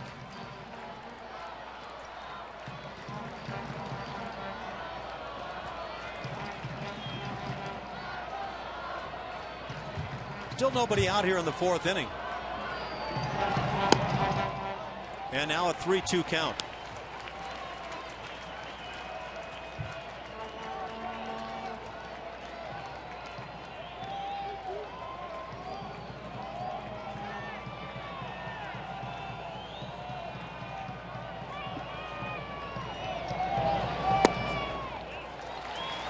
Valencia eventually coaxes the walk. He's aboard, nobody out for the 5-hitter, Brett Laurie. 3-2 changeup. We've seen a couple changeups on the inside corner from Mike Fiers. This one just leaks in off the plate. Brett Laurie had a base hit as he led off the 2nd inning.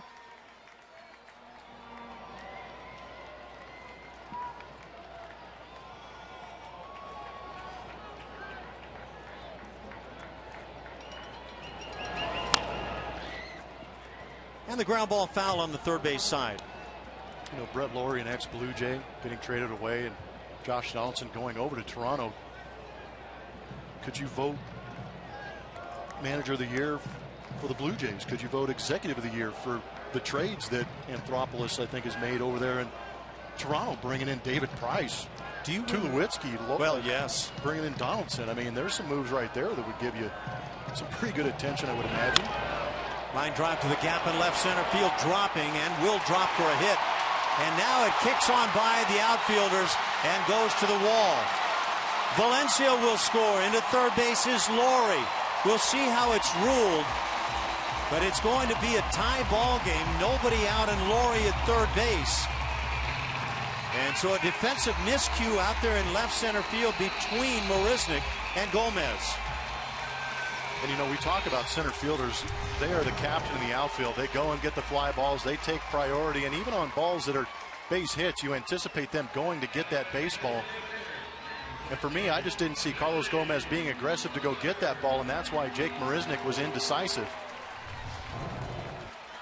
But that should not happen. Again, we talk about giving outs to the other team. How about giving extra bases to the other team?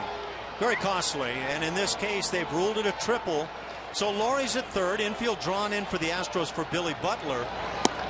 And Fiers not being helped much at all here this afternoon defensively.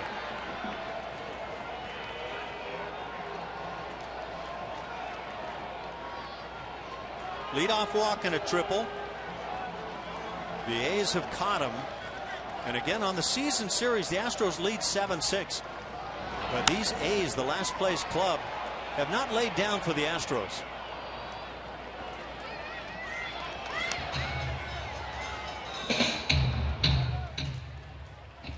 It really hasn't mattered who's been on the roster for the Oakland A's the last 3 years. They have absolutely come after the Houston Astros. Last 2 years, they just destroyed them because they were a superior ball club. This year with the Astros in first place, still coming through here, 7-6 on the season, but they still play them extremely tough. 56 RBIs for Brett Lawrie.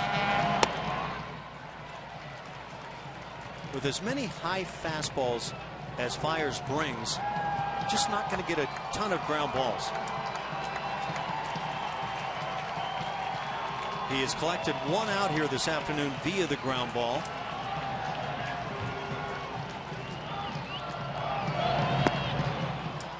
Curveball, though, picks up a strikeout and potentially a big one for out number one of Billy Butler. Third strikeout for Fiers. Good breaking ball. Nice snap out in front of home plate.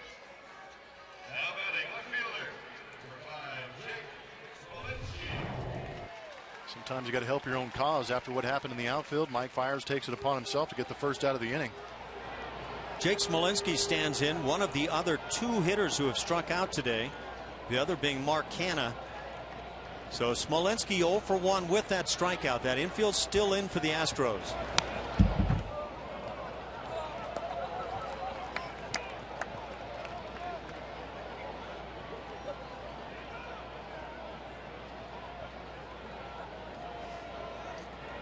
A's now lead in hits 5-4.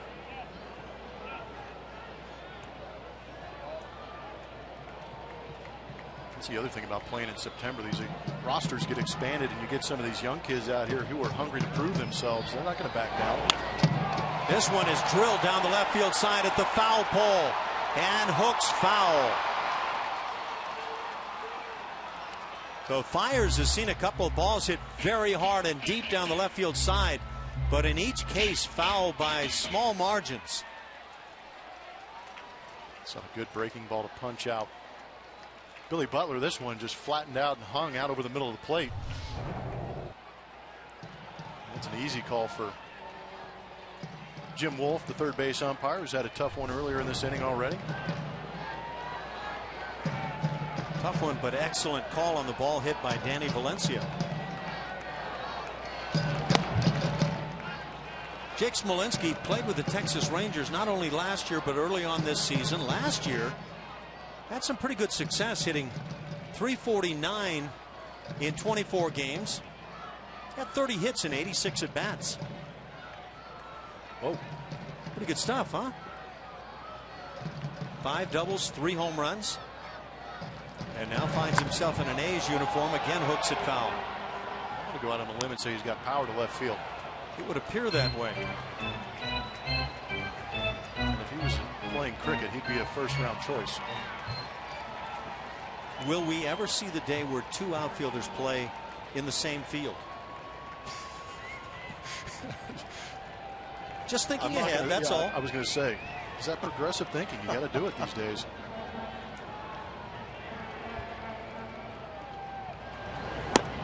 One-two is up.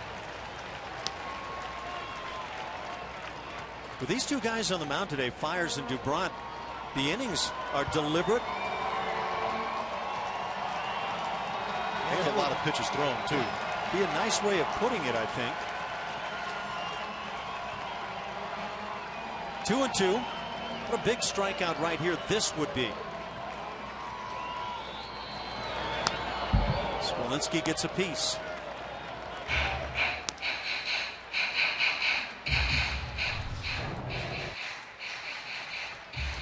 If you're watching Fiers pitch for the first time, you're noticing a lot of fastballs up in the zone, but that seems to be a Brent Strom type coaching mentality, able to get those strikes up in the zone.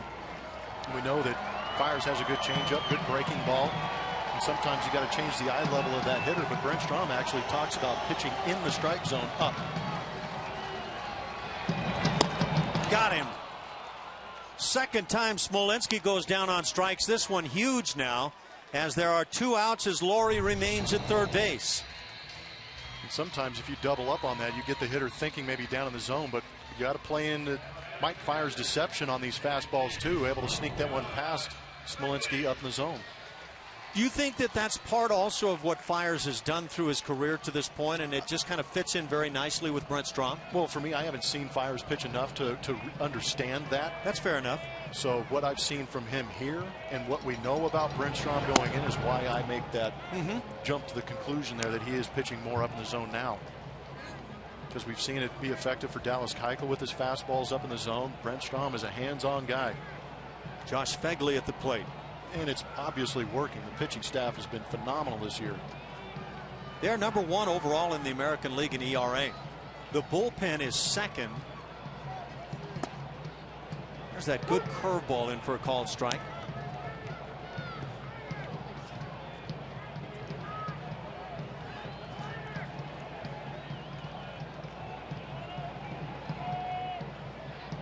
And you find yourself going back to what the bullpen has done over and over when you're talking about why the Astros have succeeded this year. Looping fly ball, Springer coming on and gets there.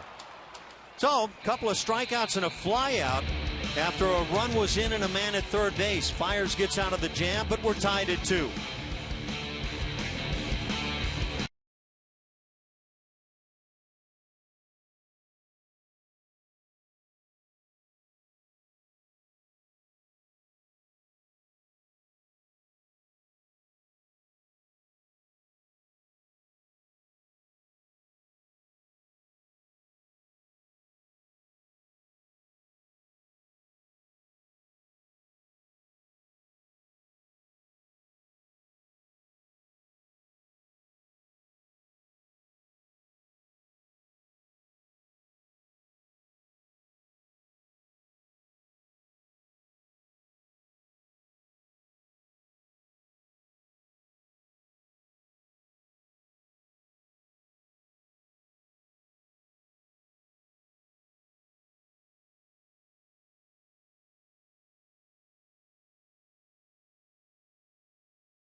Book your low fare now at southwest.com.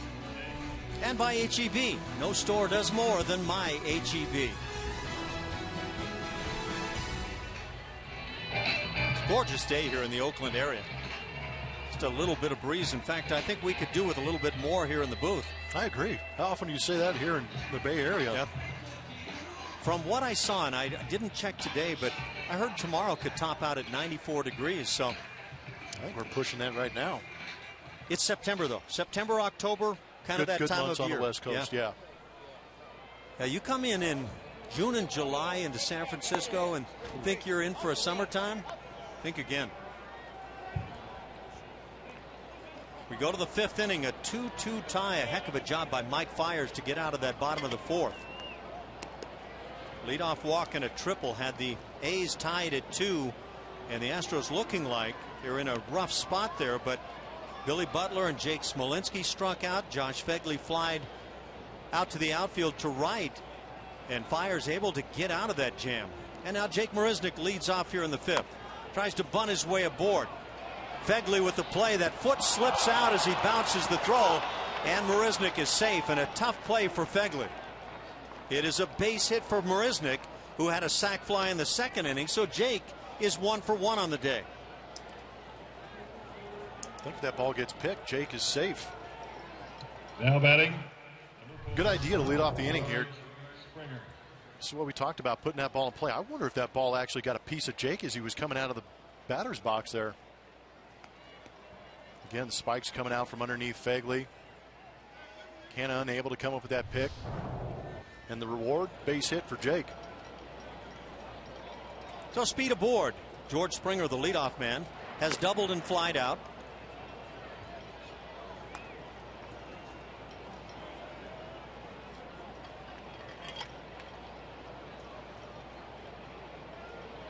Each team now with 5 hits on this afternoon.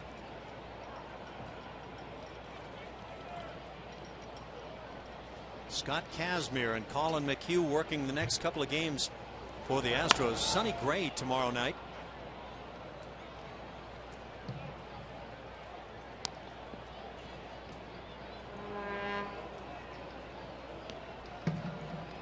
Well, that bunt game has been a big part of what the Astros are trying to do here. Bunt hit by Marisnick. They've had 2 sacrifice bunts. Springer trying to lay one down. Got to bunt in the night games and swing away in the day games here. So you think the strategy is crossed up here this afternoon?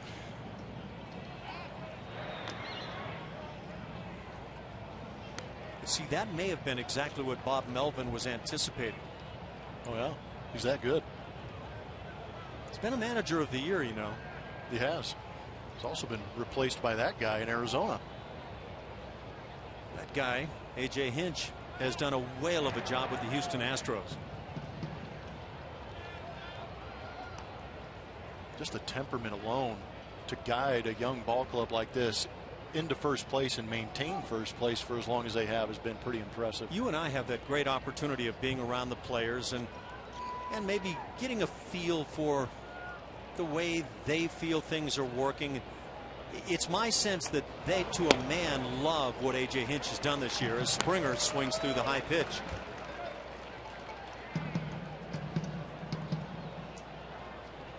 Yeah, that experience in Arizona was good, and A.J. understands that it was not a good job on his part, and I think part of that understanding is what makes him so good here in Houston. One of the things you find out about A.J. when you're around him, he's patient. There's no question about it. But what an intelligent guy he is. Truly. There goes Marisnick. The pitch gets away from Phegley, and it'll be a stolen base for Jake Marisnick. And that's rare, as Phegley has been really good in throwing out runners this year. Bad time to break out a new glove. At least that's what it looked like. Just kind of thumbed him right there. Not sure he would have had a chance on Jake anyways if he'd come up firing. Jake had a pretty good jump. Phegley had thrown out 17 while allowing 25 stolen bases, this being the 26th. 40% caught stealing this year. It's a good number.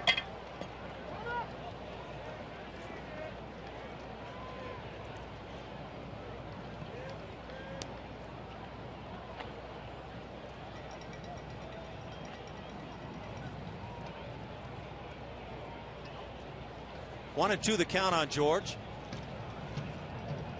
Jose Altuve waits on deck. And that ever popular spin move towards second base. So much more effective when nobody's covering it. I'm yet to see it pick off a guy, but it could be coming. I truly don't get it, why that play is allowed with a spin move toward second with nobody defensively there. But Springer hits it to right field hard, but right there is Reddick to make the play. He has a very good arm, and so Marisnick has to hold at second. Out number one. Good at bat for George Springer.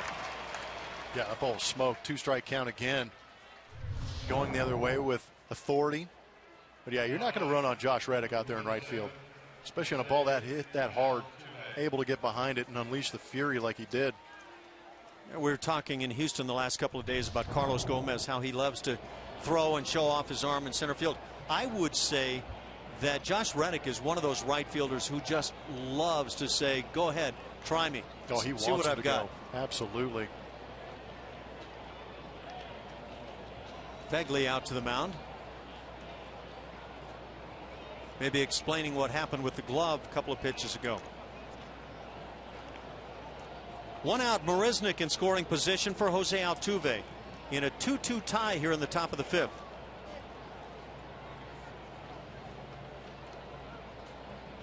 And now Kurt Young, that pitching coach, is coming out once again. Oakland A's don't have anybody throwing in their pen, but this slow walkout from that third base dugout just looks like a buying time situation. Well, right now he's telling Dubron, the guy at home plate hits lefties well. Maybe 4th or 5th in the league in hitting. He hits 400 against us here at HOU. And with runners in scoring position, he's hitting well over 300. So if this guy doesn't burn you, watch out for the guy behind him, because Carlos Correa is going for Rookie of the Year and has hit big home runs here at the HOU. I'm not sure what's going on, but there's been some extensive visits, not only between Fegley and Dubron, but now Young going out there and having some conversations.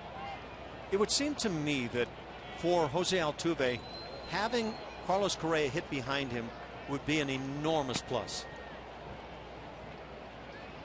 That's all you really want to do, is get the wheels turning on a pitcher, make him concerned with the pitches he's making. Sometimes pitchers who try to be too fine will make mistakes. Altuve had 3 hits, including a pair of doubles and an RBI in yesterday's game.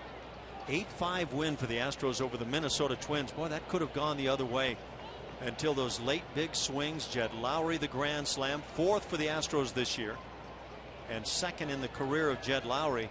And then Jake Marisnick, the 3-run bomb. At the time, you didn't know how big it was going to be. But with the 8-5 finish in the game, obviously the margin of difference.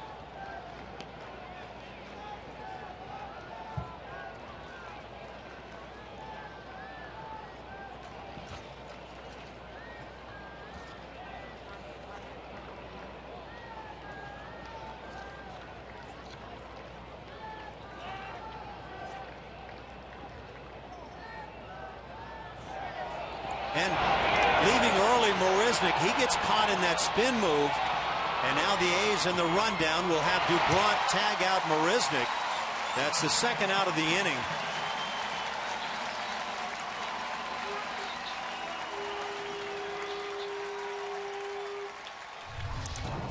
Oh boy, we have seen this too much here recently for me. Look at the right foot. I would challenge anybody to tell me that lead stepping foot for Dubron even tried to head towards second base. Watch the right foot. Watch where this lands. Oh, come on. That's on the home plate side of the rubber. And you're supposed to head toward the bag. 1-5-6-1 on that play. And a 2nd out. No, I agree with you. That was a terrible move by Dubron, but still, the base running for the Houston Astros here in recent days. Altuve getting picked off, Carlos Gomez getting picked off. You're in scoring position right here with a guy at home plate who is swinging the bat real well on the season to begin with, but even better with guys in scoring position. So you just ran yourself out of a run on a base hit. What do you do, though, when a guy's able to cheat the move like that? Hold your ground, don't steal. Well, maybe so. Ground ball to third. Well, that'll do it. Just 3 hitters come to the plate despite the leadoff single by Marisnick and his stolen base. After 4.5, a 2-2 game.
Bat in the fifth flight out to right, but it's good at bats is what he's trying to do these days, coming back from the DL recently. Had the day off yesterday.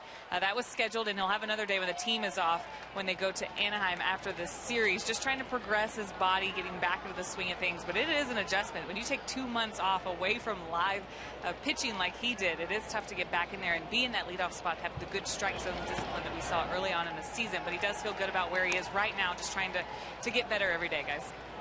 Thanks, Julia, and I think that's a good point. I think we even saw it defensively with George Springer a few games back. A play that was a tough one down the right field side, but one that I think George will tell you that he makes that play beyond 99 out of 100 times. Not an easy game. Can look that way at times on TV or sitting from the seats.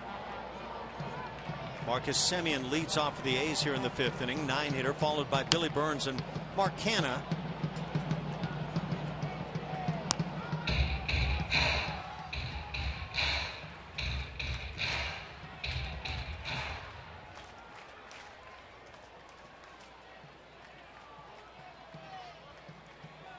We mentioned that the Texas Rangers and the LA Angels of Anaheim are playing later on this evening. There is some action going on around the major leagues. The Yankees lead the Orioles 8-6. In fact, that's a final as the Yankees down the O's. Justin Wilson now 5-0 for the Yankees.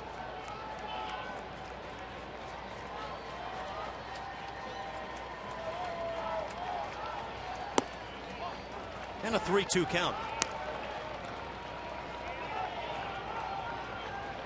74 pitches now delivered by Mike Fiers.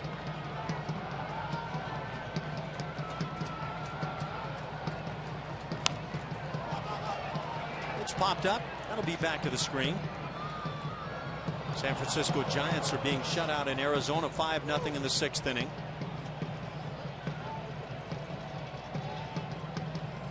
Padres are hosting the Rockies at 6-3 Rocks.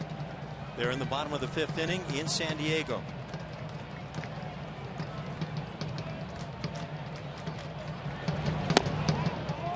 And the Heat got him. First out as Semien goes down on strikeouts. 5 on the afternoon recorded by Mike Fiers.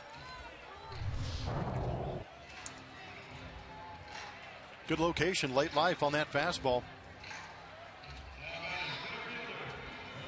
See the head pulling off a little bit for Semien. Billy Burns has flied out and singled, stole a base, his 26th of the year. Mets have downed the Washington Nationals.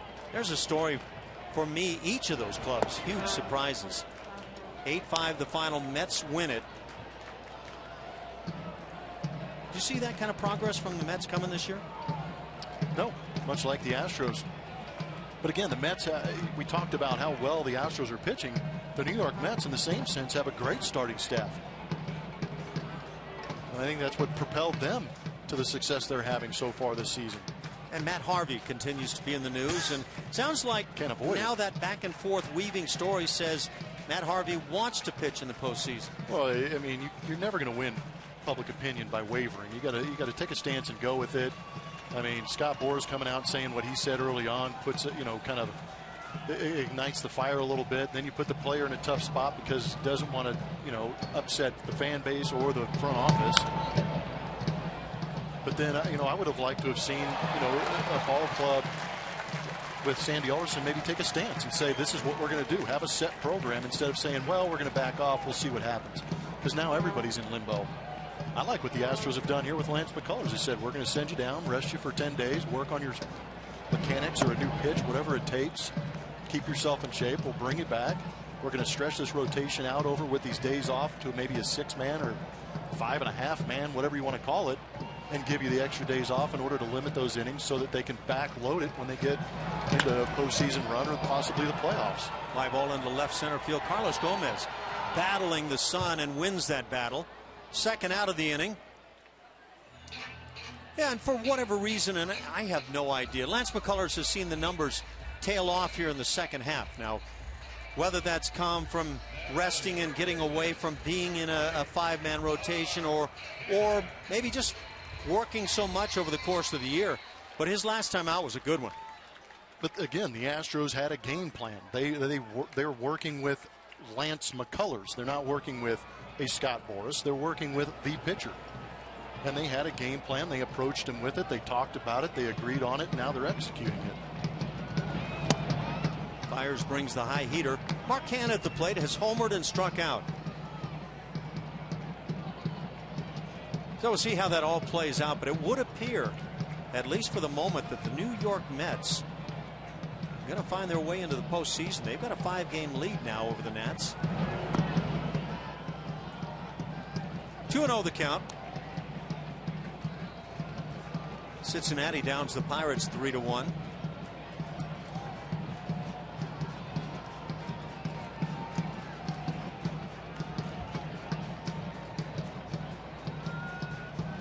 Pittsburgh Pirates look like the team that is going to get in as a wild card in the National League behind St. Louis.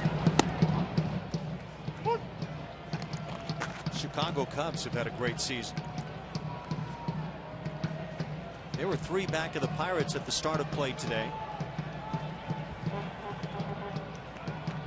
And they pick up a game as the Cubs have defeated St. Louis and shut them out in the process 9-0.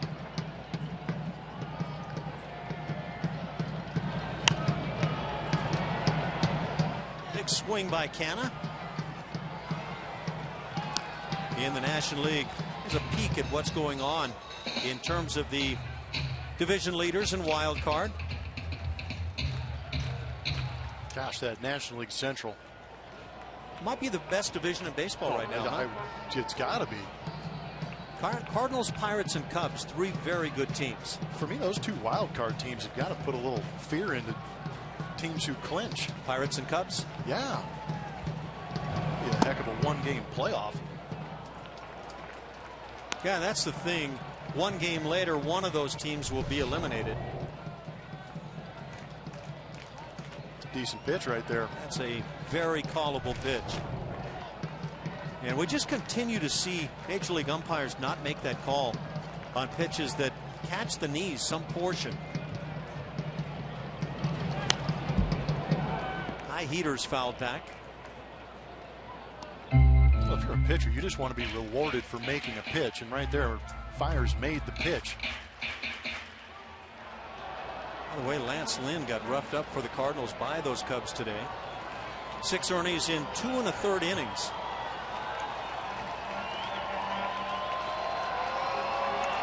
Dexter Fowler hit his 17th.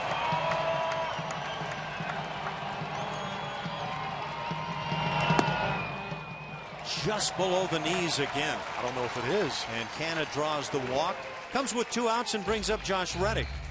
I'm with you. That looked eerily similar to the pitch we saw earlier in this at bat. Maybe just a little bit lower. Still catching part of the zone. That's got a number of seams hanging in that strike zone. You know, you talked about it earlier in the season about the umpires getting daily reviewed with their job performance. You would think after some number of games you'd start realizing I've got to lower my strike zone and raise my strike zone in both cases. Reddick trying to drive one out of here. Well, that's I mean, that's the thing when you argue should there be a computerized strike zone in there. Well, somebody's got to calibrate that according to the hitter that keeps coming up. You know, so that's the umpire's job right there, is to again calibrate his own zone according to who's at the plate.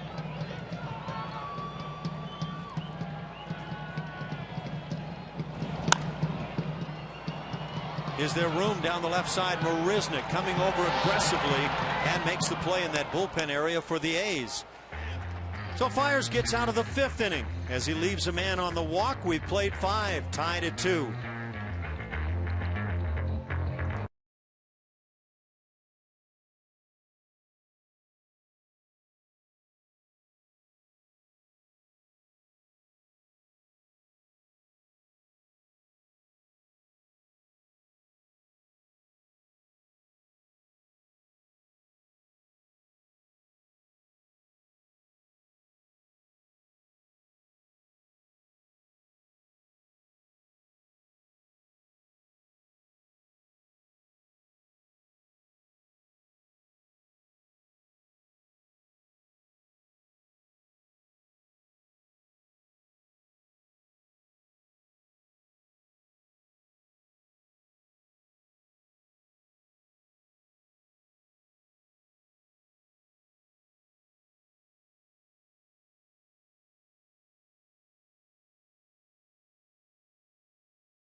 Brought to you by your local Honda dealer. Here are your clues. First round pick in the 90s.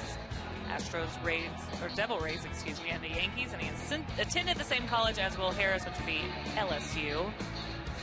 Here's your Astro. Russ Johnson is the name that Astro. I had some correct guesses. Did you guys have this one? It's pretty easy. Yeah, thanks, Julia. Russ Johnson was actually a favorite of mine at the time. I had the privilege of working with him a bit in the minor leagues, and really good player. Yeah, he wasn't a big man by any means, but he could compress. Sturdy, though. He could compress a baseball with the best of them. Not sure how he'd do against Nolan. Maybe better these days. Nice to have Nolan in attendance here as we go to the 6th inning, a 2-2 tie.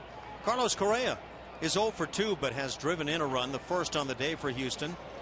They took a 1-0 lead in the 1st inning. Didn't take long before Mark Canha homered for the A's to tie it at 1. The Astros added 1 in the 2nd inning. Sac fly by Jake Marisnik.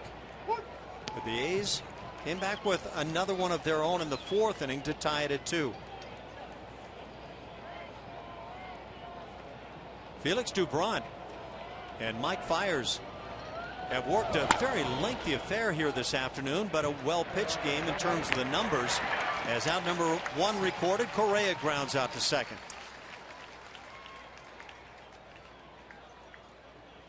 Now batting, number 30, Carlos Gomez. Brings up the 4-hitter Carlos Gomez, who has doubled in 2 at-bats.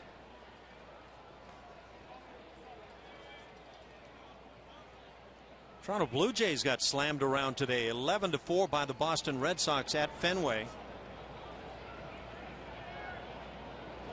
Jackie Bradley Jr. had 4 hits. That doesn't happen too often. 2-run home run as well, 4 RBIs on the day. It's a good play on a bullet by Dave out of San Ramon. How long have you and Dave been tight? How long is this? It's about 2 hours now. Gotcha. Looper up and over Brett Laurie, a base hit, second on the day for Gomez. Maybe trying to get himself hot. He's aboard with 1 out for Evan Gattis. And we check in with Julia once again.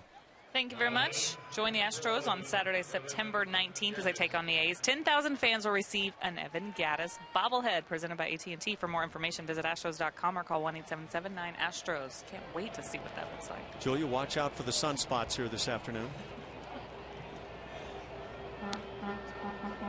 By the way, Blummer, your forecast was not on the money. Julia has not made her way to the booth. I'm pretty impressed. Yeah, because we were in Minnesota and she ran from the sun in Minnesota, so I just immediately thought that it would be way too hot today for her. Gattis takes a strike. He is struck out looking and grounded out. 0 for 2 on the day.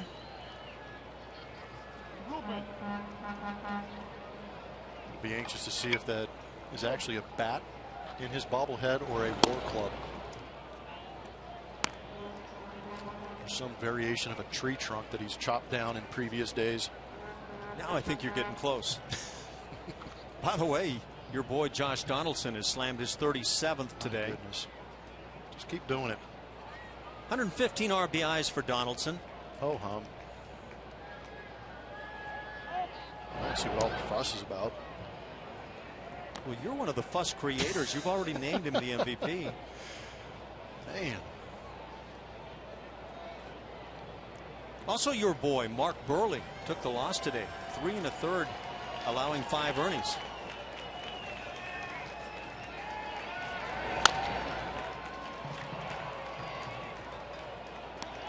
One and 2 the count on Gattis.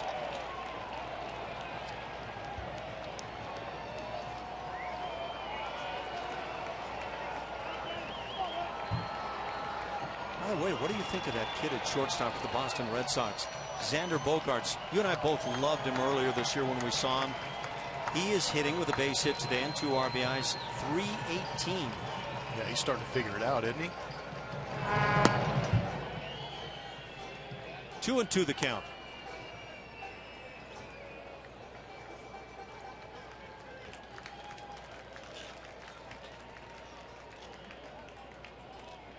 Cleveland down the White Sox 3-2. Statues are falling outside the yard.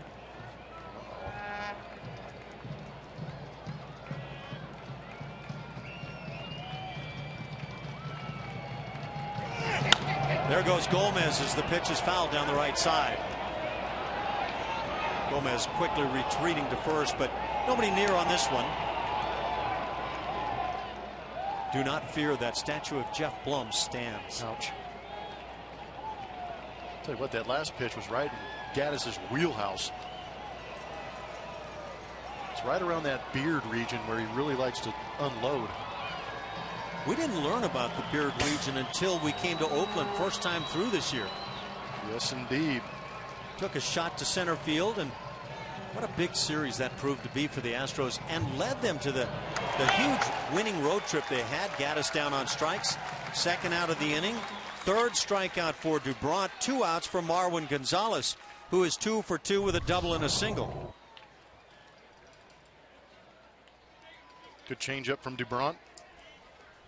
Again, pitch before, an elevated fastball, change that eye level, and then throw a good changeup down and away. Tough to lay off.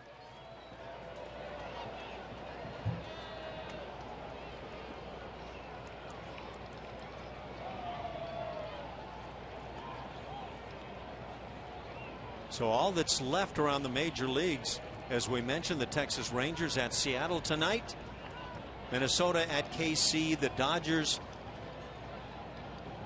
The way I see it here, the Dodgers at the Angels, as now Gomez goes. The pickoff throw comes over, but Gomez able to steal the bag. First stolen base on the afternoon for the Astros. Jake Marisnick had been caught stealing.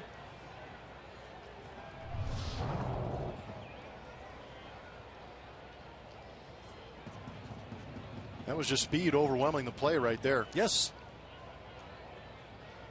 But again, Gomez not hesitating, just continuing to run through the bag. Watching Canha at first base, he did what you're supposed to do. He started coming in and shortening the throw, but Dubron took so long on that deliberate toss over that it enabled Gomez the chance to get the bag.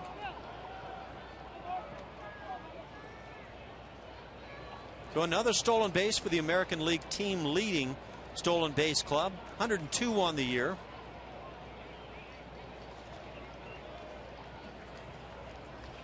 For Gomez, his 7th of the year. And now timeout called at the plate. Good guy to have at the plate.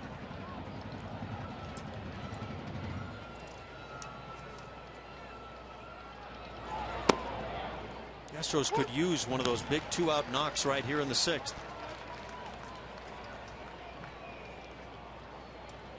We talked earlier about how well Marwin has been swinging the bat right-handed. 2 hits already on the day.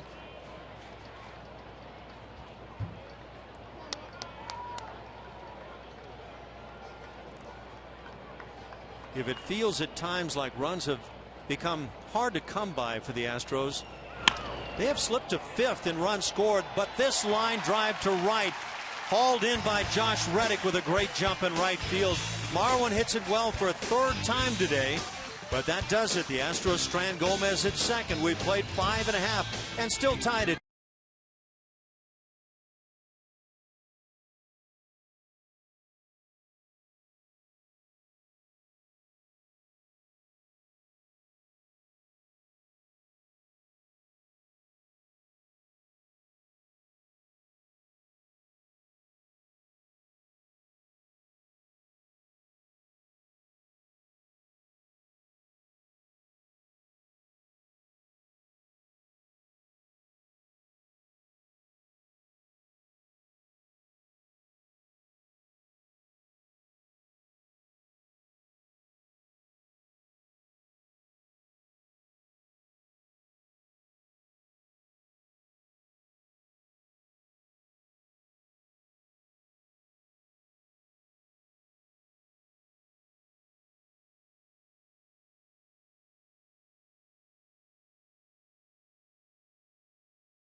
First of 3 in Oakland for the Astros before they move on to Anaheim, where they'll hook it up 3 with the Angels and then on to Arlington, 4 with the Texas Rangers.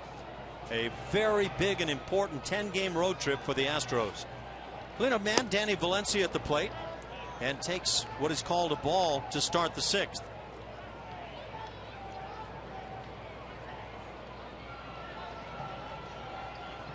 The Astros lead in hits 6-5 on the day.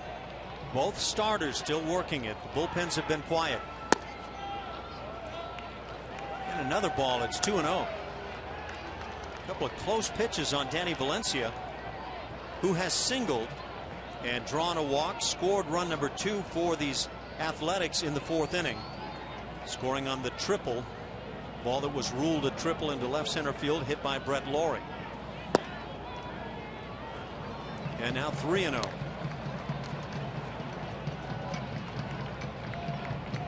And there's Brett Lawrie waiting on deck.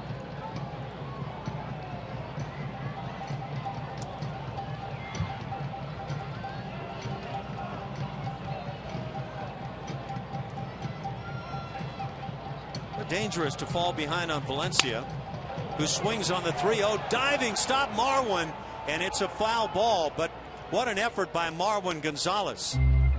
Seems like that's what it's going to take to get Valencia out. That was a heck of a play. I wanted that play to finish. Get a pretty good look at it. On a line, another tough, fair foul call for Jim Wolf down that left field line.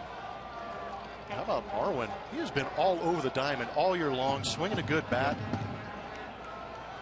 Look, he's not going to win the MVP award for the Astros this year, but if you voted internally on that clubhouse, he may get some votes. If you talked about the guy who maybe didn't play every day but gave the most to the club, he'd certainly be among the leaders. I agree. Big fan. 3-1 now on Valencia.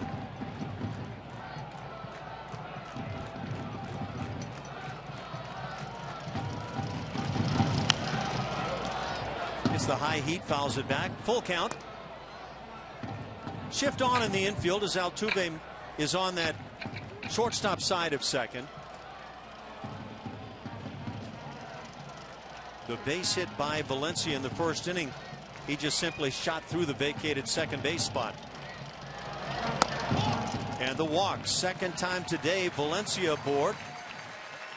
And nobody out for Brett Laurie, and once again it's time for Julia. Whether you're treating employees, hosting clients, or bringing out your church or youth sports team to Minute Maid Park, Astros group tickets will create an experience your group is sure to remember. Call 1-877-9-ASTROS or visit astros.com/groups to enjoy special pricing and great benefits by reserving your group today. Thank you, Julia. You staying out of the sun? I found some shade. That's good. It's nice. I'm not complaining about the temps here. Well, you might tomorrow night and Wednesday night. Chilly again. Yeah, it's going to be hot during the day, but it's going to turn a little bit chilly. The Astros get their bullpen heated up with Josh Fields throwing. Nobody out. Laurie is 2 for 2 with a single and a triple, and has a 2-0 count. Fires struggling with that strike zone here in the 6th inning.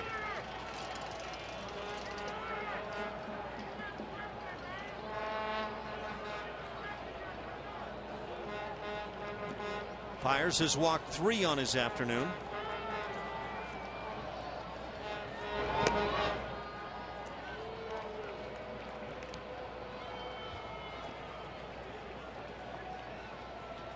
Danny Valencia, not one of those guys known for a running game.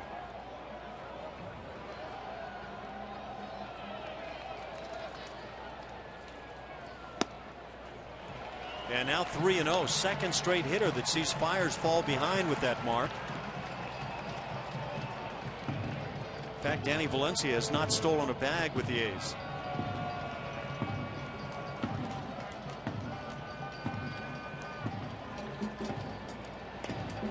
Josh Fields.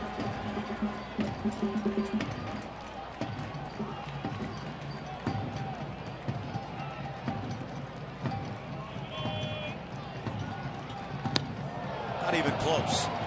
Back-to-back walks. 4 now issued on the afternoon by Mike Fiers. Nobody out. 2 aboard for Billy Butler, the DH. He's got to be concerned because Mike Fiers, it's one thing to walk guys, but to walk them in the fashion that he's done it, and there's A.J. Hinch coming out. He had the same feeling that I did. So Hinch heading briskly toward the mound.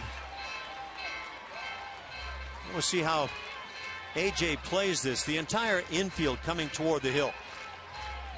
This would seem an odd spot for the A's to lay down a bunt with Billy Butler coming to the plate. That would be a tough thing to ask of a guy like Billy Butler, who has not been in a position to bunt. But that's him having a conversation with Ron Washington also. Going to do it, by the way, for Mike Fiers. So that's what A.J. Hinch had in mind as Josh Fields jogs it in. The Astros turn to the bullpen, nobody out, a couple of runners aboard, and a 2-2 tie. We'll be right back.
Time now for our AT&T call to the bullpen. It is going to be right-hander Josh Fields for the Houston Astros. Check out his numbers on the season, making his 45th appearance. He's in position to actually add to that win-loss record. Maybe possibly going to get that 5th if he can hold on right here, keep the A's where they're at. Last time out on the 2nd of September, Josh went 1 inning, gave up 3 hits, 3 earned runs, punched out 2. Well, the Astros need that strikeout version of Josh Fields here now. Valencia and Laurie aboard after walks from Fiers. Nobody out. Billy Butler at the plate. And the Astros don't appear to believe that Butler will be called upon to lay down a bunt. As Butler free swinging, fouls it back. He's 0 for 2 as flied out and struck out. One of the better guys to double up, too. But a bit like Fiers, Josh Fields, one of those guys who doesn't get a lot of ground balls.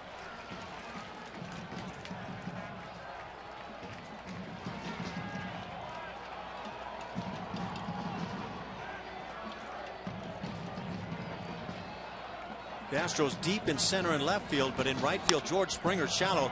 Ground ball finds the hole left side. Marisnick charges, and that'll keep the runner at third base as Valencia is held up. So the bases are loaded on 2 walks and a single. Nobody out for the 7, 8, 9 hitters. That's the ground ball that Josh Fields wanted, just not in the right area for somebody to make a play on it. Ball hit too hard for Marwin to be able to get to that one. But again, I think the reputation of Jake Marisnick made Washington hold up the base runner at third base. Yeah, that's knowing your arms out there. Marisnick can throw, and he charges the ball well. And now Coco Crisp has been summoned to pinch hit for the left fielder Jake Smolinski. Smolinski 0 for 2 on his day with a couple of strikeouts. And now the veteran Coco Crisp, switch hitter, comes to the plate.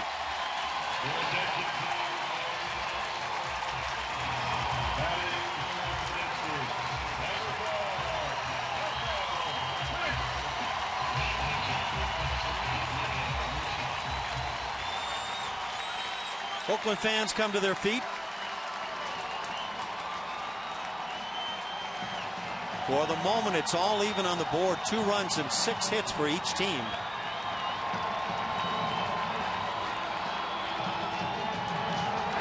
Oakland Crisp has had a rough year, hitting .167. It has been injury plagued. And no doubt one of the reasons the A's have not lived up to what a lot of people thought they might be able to do this year. He's hit in 3 straight. And each one of those hits, pinch hits. So 3 consecutive games that Crisp has played in, he has delivered a pinch hit. 3 for 6 overall as a pinch hitter.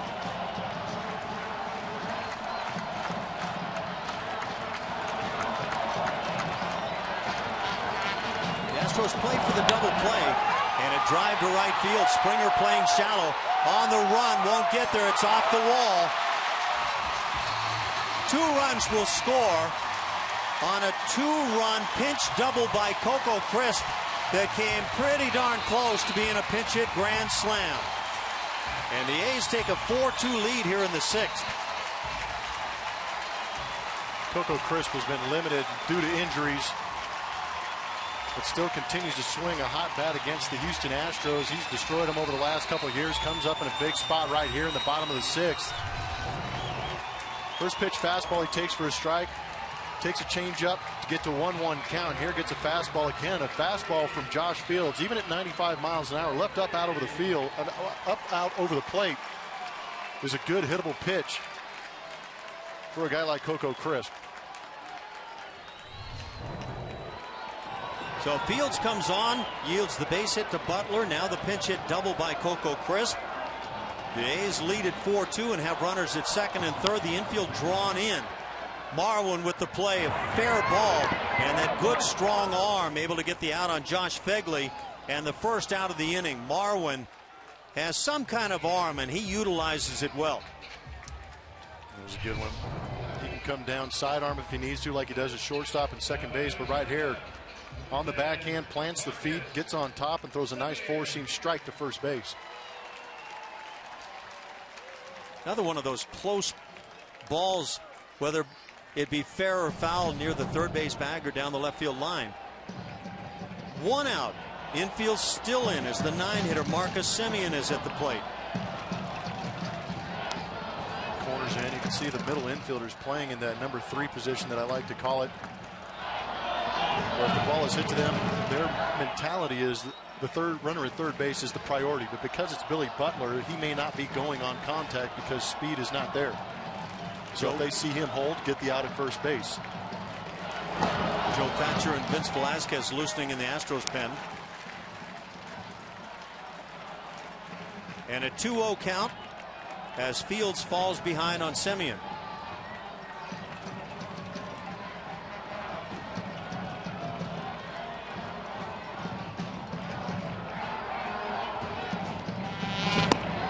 And now 3-0.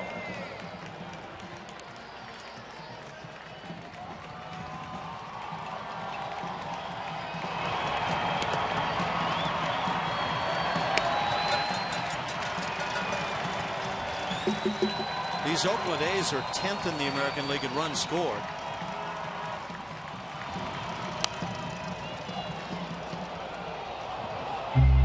Green light provided by Semien, and he has a good swing, fouling it back. I like it. And the guy out there struggling to throw strikes, and the strikes he is throwing are right in that hitting zone. Took a nice play by Marwin Gonzalez to get the 1 out here in the inning. And now 3-2 the count. So on the 3-1, Fields comes off speed. Billy Burns waiting on deck. Bob Melvin has seen better days for his A's. And there's Coco Crisp, who comes up with the big pinch hit double. Third walk of the inning. First one issued by Fields. They're loaded up now. 1 out for Billy Burns. We know Josh Fields has a good fastball. That's probably his best pitch. I would say is his best pitch. In a 3-2 count, I understand you got to the 3-2 count with your off-speed pitch, but if you're in a desperate situation where you need to throw a strike, you figure it would be that fastball. But in walking that base runner, now you have a double play situations. But Billy Burns can flat out fly. Tough guy to double up. A.J. Hinch has jogged it out to the mound quickly. The infield again joins up with the skip. And this, no doubt, or I'll ask you, what likely is this message here with the bases loaded and 1 out? Well, it looked like there was a little bit of urgency on AJ's mind right there when he went out and talked to these guys, but I think he wanted to refocus on that play at home plate. You want to cut down the runner at home plate, but if up the middle, if you have a chance to turn a double play, you'd like to see it. But again, Billy Burns is a guy at home plate, and I think that's what AJ was explaining. It's going to be tough to double this guy up, so why don't we just make sure we cut off the run at home plate with the infield, and if we have a chance to throw it to first for that double play, go for it. And if you're wondering, Burns is a switch hitter, therefore not an easy shot to bring on the left-hander Thatcher. Ground ball right side, finds the hole. Butler scores. And Coco Crisp will score a 2-run single by Billy Burns. And the A's have opened it up 6-2 here in the 6th inning. Billy Burns has been like that gnat you can't swat away from your head. He's just continuing to annoy these guys. Watch Altuve for me. Watch him running into the baseline. He hesitates. As a second baseman or an infielder, period, you run into that base runner, play's dead. That's interference on the base runner. They bring everybody back and you start all over again and you get credit for the out. But with the infield in, it doesn't take much for a ground ball to get through, as you saw right there. Yeah, it's a great point. And it's one that A.J. Hinch is talking about right now with the umpire at second base. Was there interference that might have impeded the ability of Altuve to get to that ground ball? And I've got to be honest, I understand that when contact is made, yes, it's on the base runner, but I am not entirely sure if you can, as an umpire, interpret the interference because he altered the route the infielder took. You know what that's kind of like is the throw that catchers or pitchers have to make on the little bunt or dribbler out in front of the plate with a runner running out of the baseline. The baseline, there you go. If you don't hit him, was it interference? So watch out, Altuve just hesitate a little bit. He recognizes the base runner instead of going in to make contact where the play would have gone his way. Now, if Altuve has that ball in his glove, the base runner has every right to blow him up. But if he does not have the baseball, the base runner has to allow him to make that play. And if there's contact made, then it's interference. It's Mark Ripperger, the umpire there. And sets the record straight for A.J. Hinch. Still just 1 out, 4 runs in the inning. And runners at first and third for a dangerous right-hand hitter, Mark Canha. The Astros play for the double play.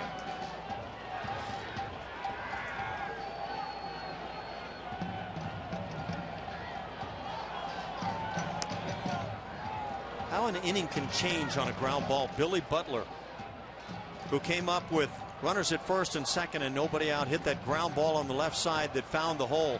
If that finds a glove instead and a double play ensues, just changes the entire inning.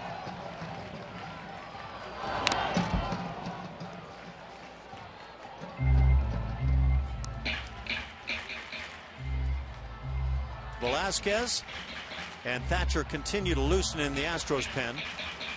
All's quiet in the A's pen. 3 walks in the inning. 2 to start it. Valencia and Laurie, and those coming from Mike Fiers. Cannot defend the walk.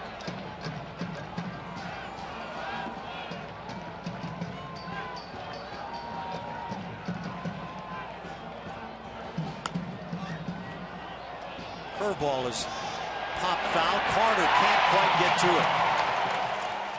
Carter dropped one earlier in the ball game near that same area.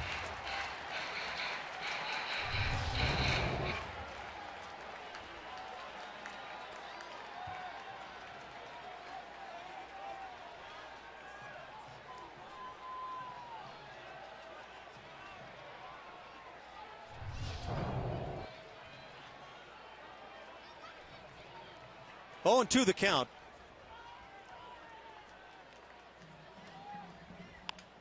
Shot through the hole on the right side. That'll score a run. As Simeon comes in, holding at second base is Burns. And another hit, another run, has it 7-2 A's.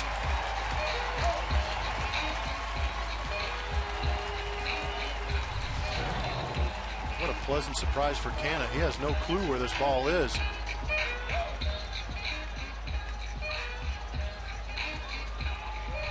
A.J. comes out again. That'll do it for Fields as Joe Thatcher comes in from the right field pen. 8 hitters have already come to the plate as he comes on to face Josh Reddick in a 7-2 A's lead. We'll be right back.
Sixth inning, 7-2 A's lead it as they've had a big sixth inning.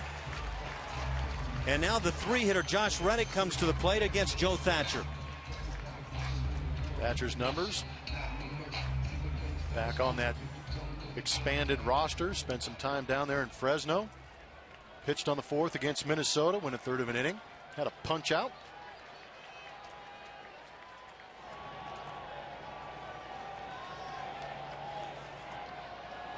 And the first pitch from Thatcher, that slider that misses away.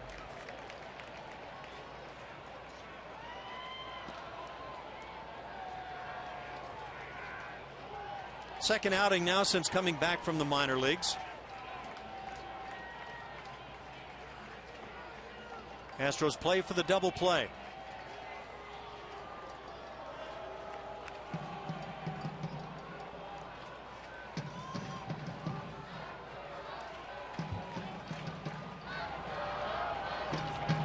Almost a full bore shift on for Reddick as it's 2-0.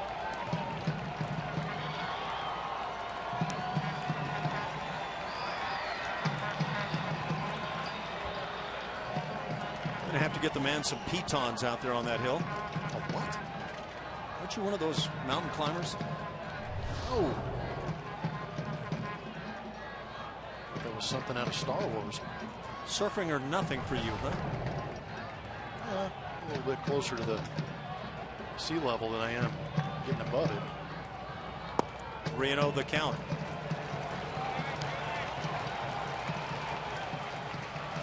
Again, Reddick, the ninth hitter of the inning. Danny Valencia, who got it all started with a walk, waits on deck.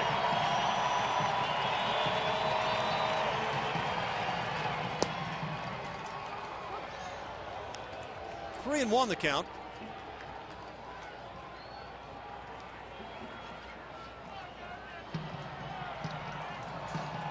Five runs in. And now 3-2. Reddick not fooled, but swings through it.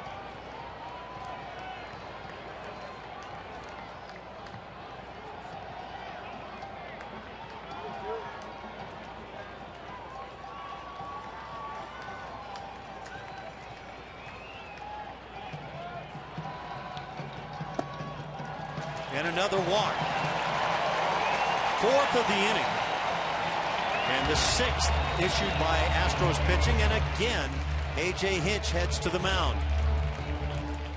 So he'll go to the bullpen. He'll bring in Vince Velasquez. Fourth pitch of the afternoon for the Astros. In this 7-2 game here in the sixth.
On the board, the Astros have gone to the bullpen now 3 times in the inning as Vince Velasquez comes in. Young Vince Velasquez with that electric arm Good firm fastball. Spent some time back in Corpus Christi with Doug Brocail working on a little bit of a slider. It's looked pretty good. But all the Astros want to see right now is a guy throwing strikes. And they wouldn't mind a double play ground ball. 7-2 Oakland. And the slider misses.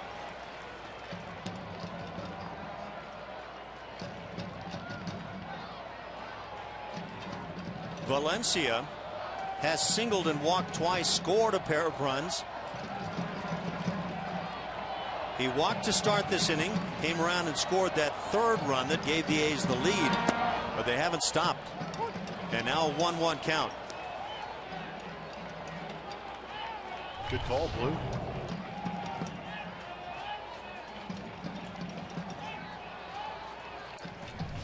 Looked like Valencia didn't agree, but obviously a good looking pitch.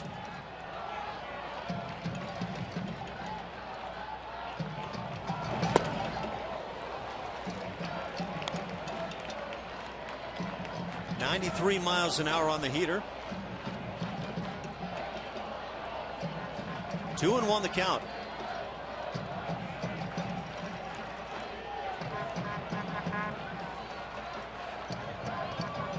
Danny Valencia has been swinging a big bat. Hits a ground ball to short. 6-4 and 3. No, they don't get it as the throw from Altuve is offline. And a fielder's choice RBI for Valencia on a double play that was certainly there for the picking.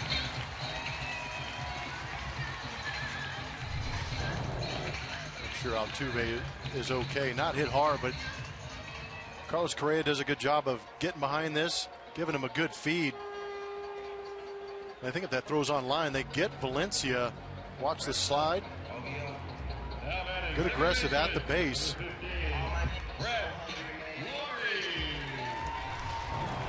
That would have been a nice one to have. So Valencia gets the RBI. It's now 8-2. The A's lead it. And Brett Lawrie having a perfect day at the plate. He has singled, tripled, and drawn a walk. Has driven in one.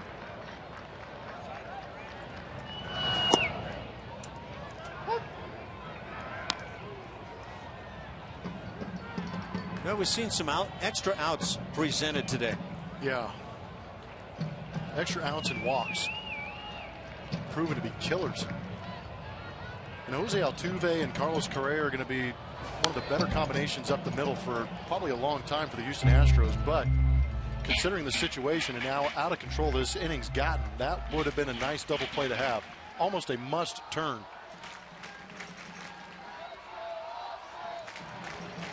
Mike Fiers with 4 walks on the day, 1 for Josh Fields, 1 from Joe Thatcher.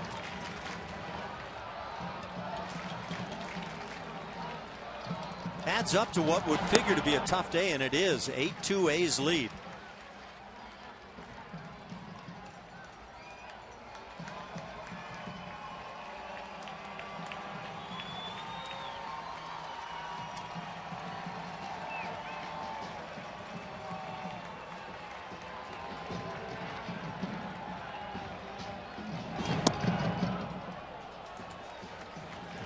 And 2-2.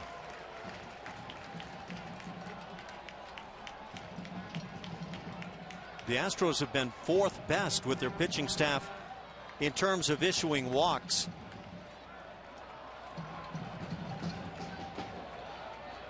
And number 1 in ERA coming into play today. Lawrie with the big swing.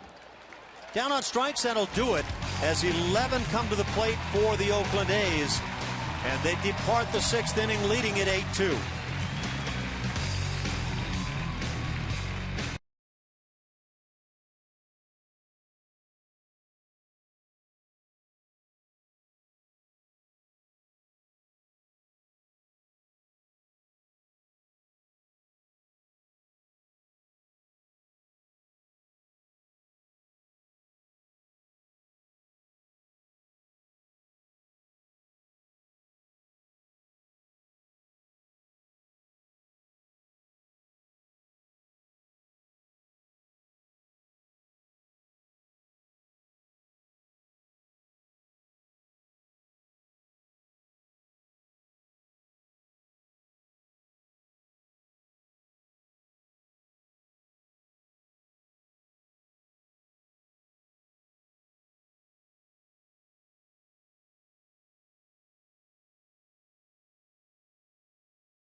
Jed Lowry's homestand. Swung the bat extremely well. Came into that homestand going 0 for 28 and exploded at the right time. Did a great job. .455 batting average, 3 home runs, 7 RBIs. That big grand slam yesterday. He also mixed in 4 doubles, so that power stroke coming back, and you see what's happening too. It's happening on both sides of the plate for Jed Lowry, which is a good thing to see. A nice guy to have in that lineup, getting the day off today after that travel day yesterday. Day game here on Labor Day. But one of the Astros in that lineup who has phenomenal ABs every time he goes out there, and really proved to have a lot of patience going through that 0 for 28 and breaking out in a big way. Defensive change for the Oakland A's as Coco Crisp, who came on as a pinch hitter and drove in a pair with a double off the right field wall. He is now in left field. The Astros make a change. Jonathan Villar will pinch hit for Chris Carter to start the 7th inning. Down 6, 8-2. A's on top. 7th spot in the order. Max Stassi waits on deck, followed by Jake Marisnick.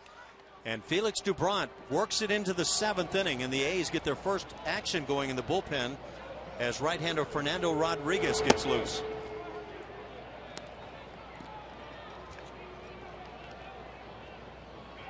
Villar in his 41st game of the year for Houston. Numbers aren't bad, hitting .271. Hammers one high and deep down the left side, way back, and this one is a fair ball, a long home run for Jonathan Villar. And the Astros tack on a run. It's now 8-3 as the Astros try to mount a charge here late this afternoon. For Jonathan Villar, his 2nd home run of the year, and a monster shot. All his pop is on the right-hand side for me. Kind of a slasher, left-handed. The right-handed, if you get it in there, he can absolutely unload on it. We just saw a pretty good bomb here into the second deck at HOU.co. I completely agree. And I watch Villar sometimes and wonder if there might be any consideration to see him swing all the way from the right side. First home run of the day for the Astros. Stassi after one and fouls it off on the right side. And Villar is one of those guys. We know the tools are there. We see the flashes of brilliance every now and then. And then sometimes you see the other side of it. Yep. But is he one of those guys that, and you've seen him through the years, that struggles early on and then finds it? And you don't know if he's going to be with that original club, but man, that's legit pop. And that's what's going to keep him around. Again, we talked earlier in the game about September. You know, you have a chance to showcase your skills leading into next year. Things like that will turn heads. Line shot to center field. Max Stassi has a hit. Back-to-back hits, nobody out. Jake Marisnick comes to the plate. Well, one thing you know in playing the Houston Astros is these guys are not going to roll over by any means. Bob Melvin knows it. He's coming out to the mound and has pointed already to the bullpen. So Fernando Rodriguez will be summoned here in the 7th inning with nobody out, a run in, and Stassi aboard, and we'll break it once again.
on first.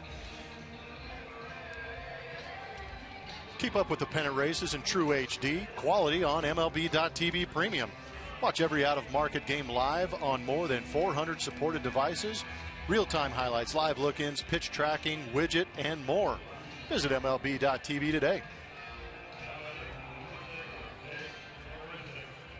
Fernando Rodriguez comes on, pitcher number 2 of the day for the Oakland A's. 8-3 now. The Astros picking up a run on the home run by Jonathan Villar, slamming one a long way as a pinch hitter. Rodriguez in his 46th game of the year. Has not been touched for a run in his past 5 games, over 7 1/3 innings.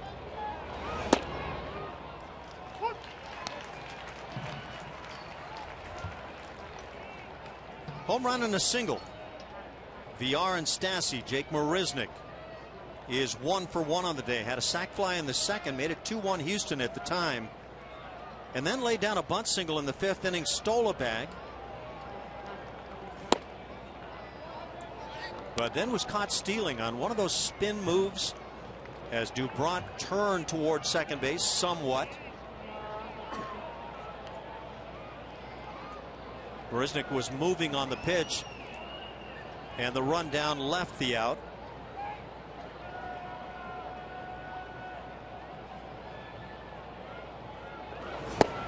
Big swing by Jake. 1-2 the count. Good pitch to hit.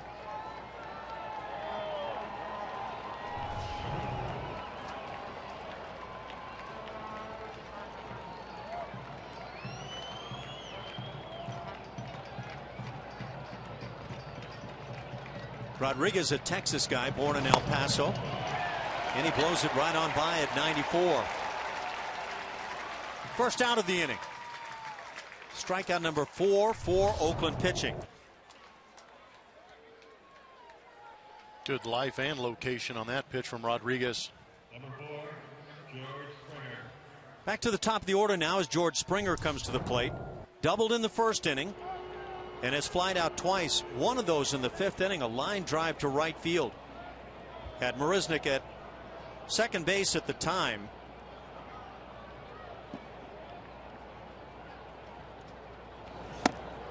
Well, putting up some better at bats here this afternoon.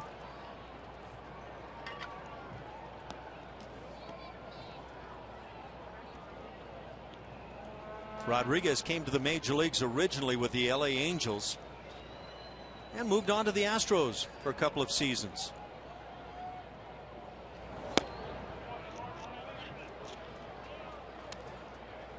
Two 2-0 the count. Swing it, George. Get you a good fastball. We know that Rodriguez likes his fastball. He's locating it relatively well here early on, but we know with the Astros offense, base runner on, one swing, get 2 runs right here. It's only the 7th inning. Give you 2 more opportunities to get back in this thing. And a 3-0 count. Just keep scratching.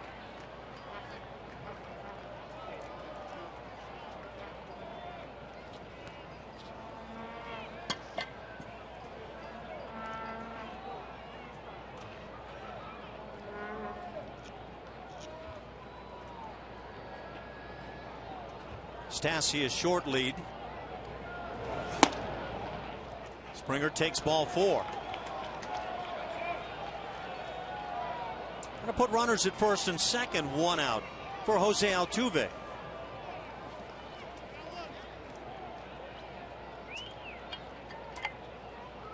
Now batting.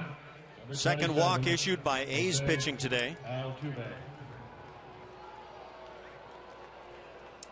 Keep the train moving. Keep base runners on. Get to the middle part of this order. Carlos Correa's got history against Rodriguez. Had a big home run last time we were here.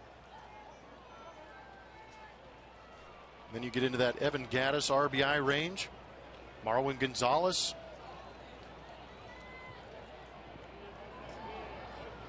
Carlos Gomez has got himself a couple of hits. Just keep getting base runners on until somebody can make something happen. Altuve 0 for 2 on the day. Rodriguez finds the inside corner. That might be the longest streak he's gone hitless here at O.co. And we mentioned again 20 straight games hit in here for Jose Altuve. Jose hitting .313.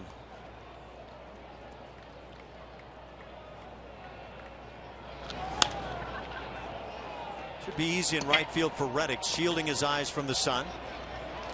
He's done that a time or two here in Oakland. Second out of the inning, and now in the hands of Carlos Correa.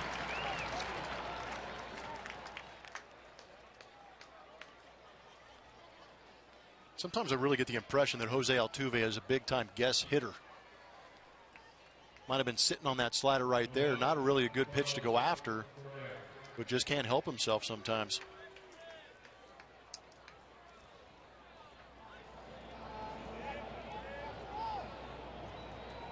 Well, it's one of those days now with the A's putting 8 runs on the board where the Astros need probably a big inning, need a big swing or two.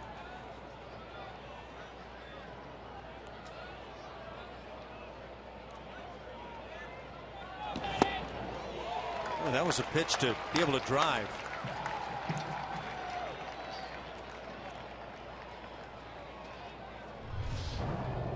Be a good time to drive it. Want that one again? I know that Carlos Correa wants it again. Correa 0 for 3 on his day with an RBI. Drove in a run back in the first inning with a ground ball to second. Had 2 hits in yesterday's game against the Twins, 3 hits in the previous game. So he's been swinging a hot bat coming in. However, no extra bases, no extra base hits rather, in those last couple of games. His last extra base hit came on the 1st of September.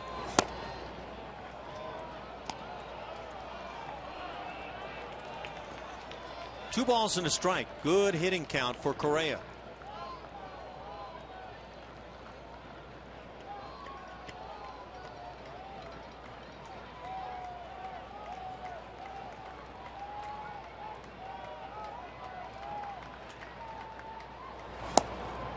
Three and one. It gets even better. That A's pen is still quiet.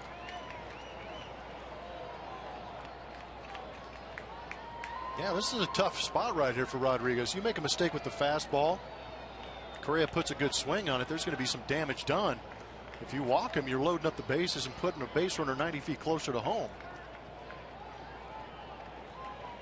He's not going to beat you with a bomb. You got to be aggressive with that fastball.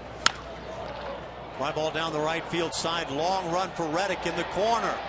And unable to get there on a ball that hits up against the wall. It was a pretty good display of that power of Carlos Correa going the other way.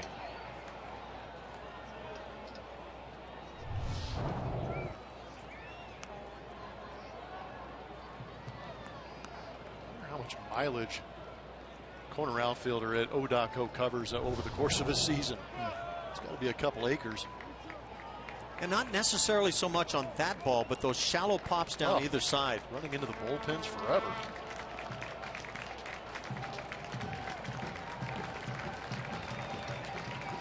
Three and two on Carlos.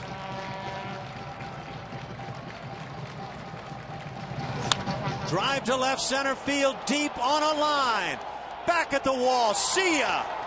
There's one of those big swings. 3-run shot, Carlos Correa. His 17th in the major leagues. And the Astros have put 4 on the board here in the 7th inning and are trying to make a game of it. 8-6. A's on top. I appreciate the fact that Rodriguez came to the fastball and challenged Carlos Correa. But I am so much more appreciative of how well Carlos Correa swings the bat. Stays within himself, lets the ball travel, and absolutely pummels this one. Kid is good. That is so impressive.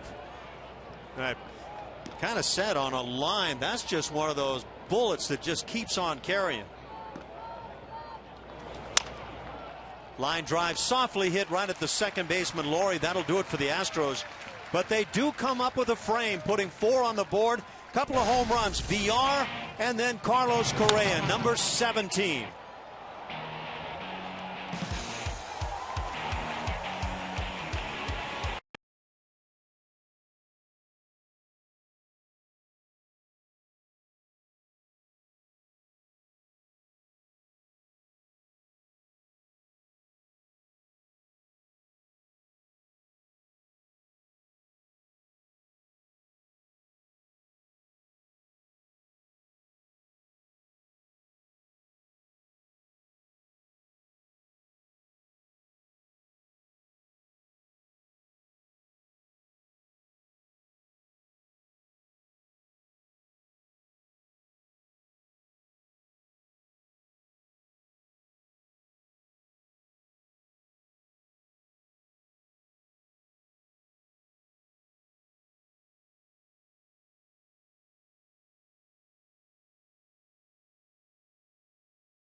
Major League home run, a 3-run job.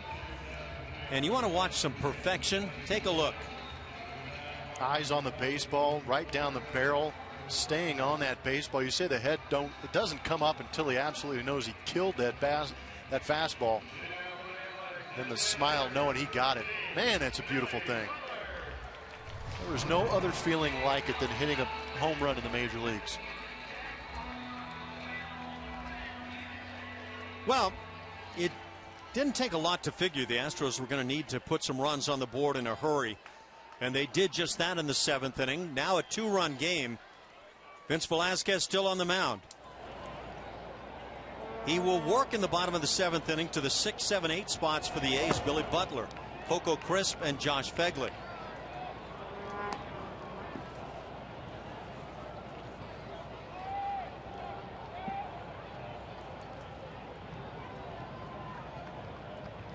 You want to talk home runs for American League shortstops? Okay, let's do it. Please. 17 for Correa. You're buying in, right? Yes. Next best. That's number 1 in the American League. Next best as Drupal Cabrera and Marcus Semien here with the A's, 11. How many more ABs does Semien have than Correa? So Correa starts the day with 288 at-bats. Cabrera at 433, Semien at 479. What are you trying to say? Remember those days of the big power hitting shortstops? A-Rod, Garcia Parra. Who was the other kid? Derek Jeter? Oh, yeah. I don't know if Jeter was really ever that power hitting shortstop as Butler draws the leadoff walk. And the walks continue for Astros pitching today. That's now 7.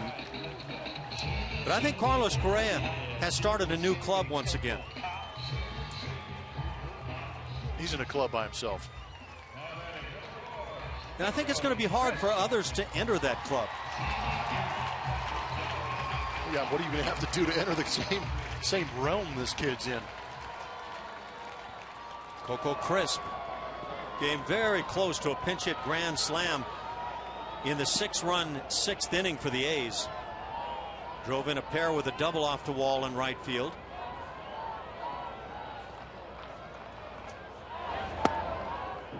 Strike on the outside edge from Velasquez.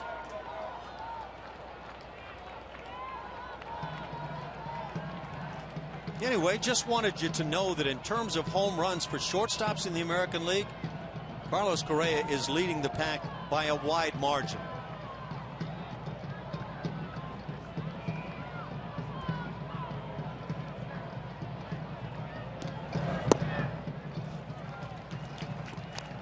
Got a good reminder from one of my Twitter followers saying that How about a guy who played here and won an MVP, Miguel Tejada? There you go. That's one of the guys.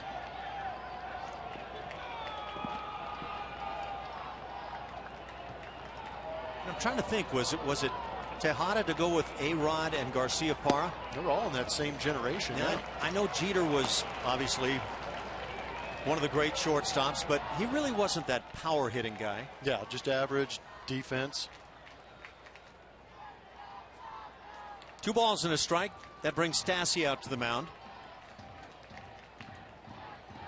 You got to remember that Carlos Correa is not going to be 21 until the end of the month, September 22nd.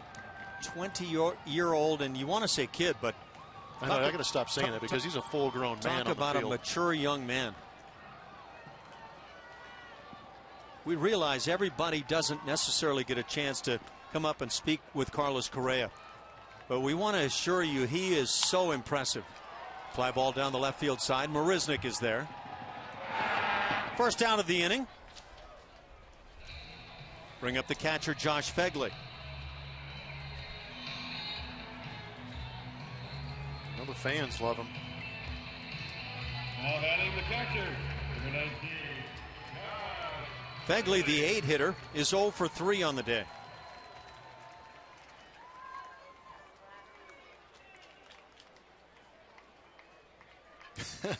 I like that one. Silence this crowd right here. That's one way to turn the drums and vuvuzelas off. Hit a bomb.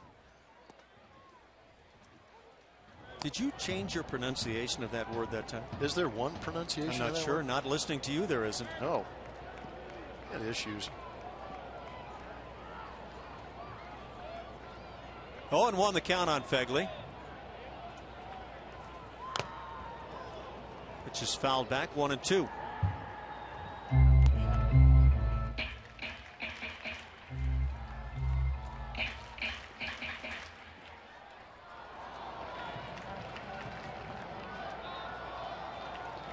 Game has moved along at its own pace here this afternoon, but it's got a chance of becoming one of those games that the Astros can battle back into.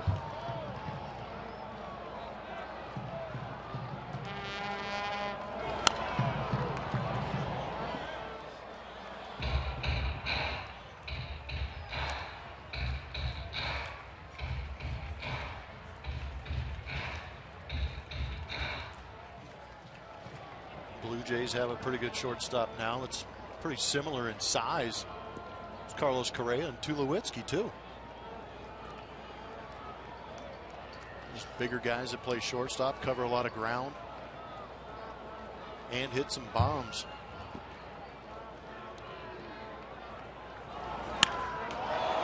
Hammered down the left side at the pole, and that's a 2-run shot. So the A's come right back with 2 strikes. Josh Phegley slams one out of here. And that makes it a 4-run game again. 10-6. A's lead it over the Astros. For Phegley is 9th of the year.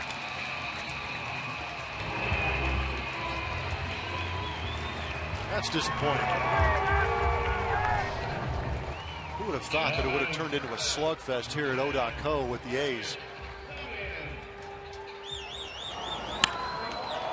Hanging up out over the plate, put on a tee for Phegley, and he didn't miss it by anything. But again, the 2 things you can't defend scored in this inning: a walk and a home run. So Phegley turns an 0 for 3 day into a very nice offensive day. 1 out for Marcus Semien.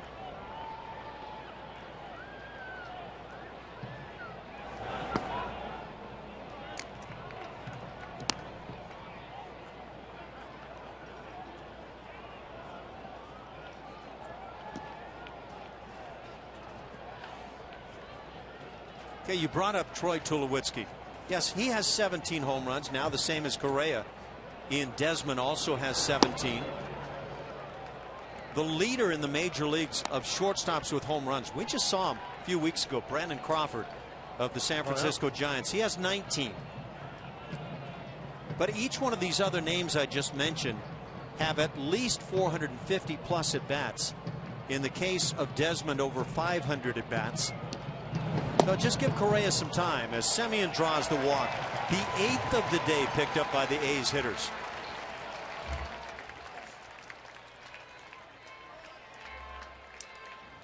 And second of the inning issued by Velasquez. That brings out A.J. Hinch. He will turn to the bullpen. It's a 10-6 A's lead, and we break it here.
Josh Begley. There's the upcoming schedule.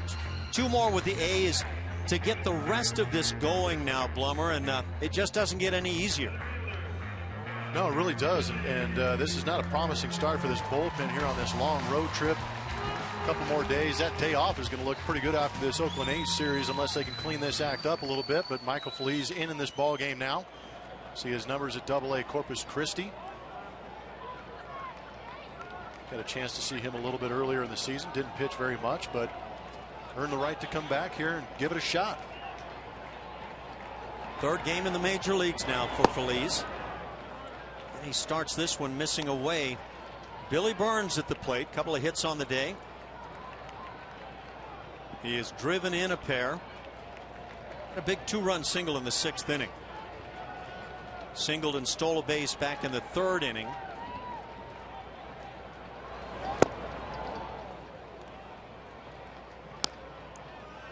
Billy Burns having a nice year as the center fielder for the A's. Did not start the year in that role, but he's hitting .295.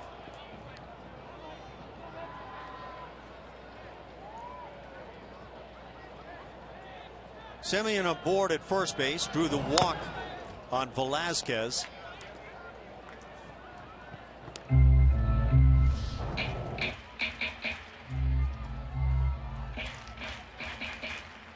Speaking of foul tips, did you see that one on Stephen Vogt the other day? Vogt was unable to play today, and we don't know how long it's going to be. Apparently, Vogt took one in the groin area and had to go to the hospital. Yeah, you hope everything's okay with that, but that did not look good at all. Ground ball right side. Speed of Burns going down the line. That necessitates a little backhanded flip, and nicely done by Altuve. Second out of the inning. Into second base is Semien for Mark Canha.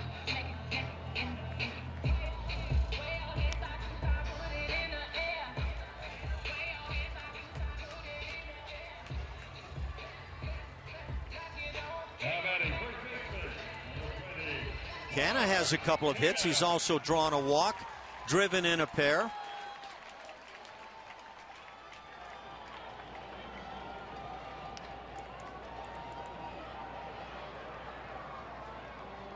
Sometimes rough years for teams, and that's what the A's have had this year.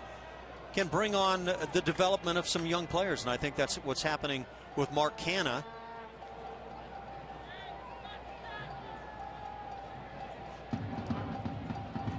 I think the A's have realized that Brett Laurie is not their third baseman. They have moved him to second.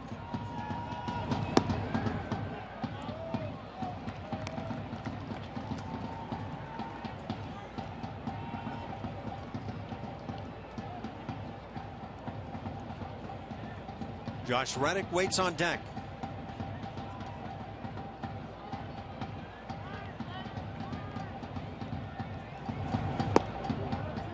Off speed, and that misses. 2-0 the count.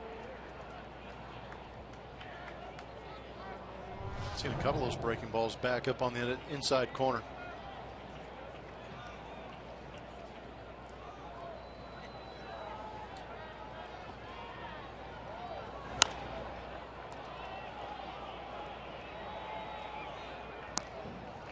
Two balls and a strike on Canha.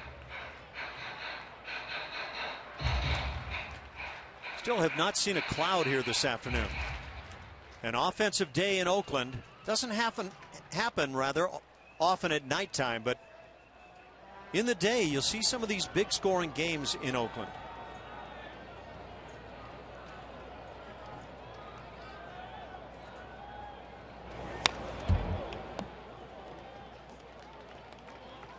Playing out like a Sunday afternoon in the Pac-12.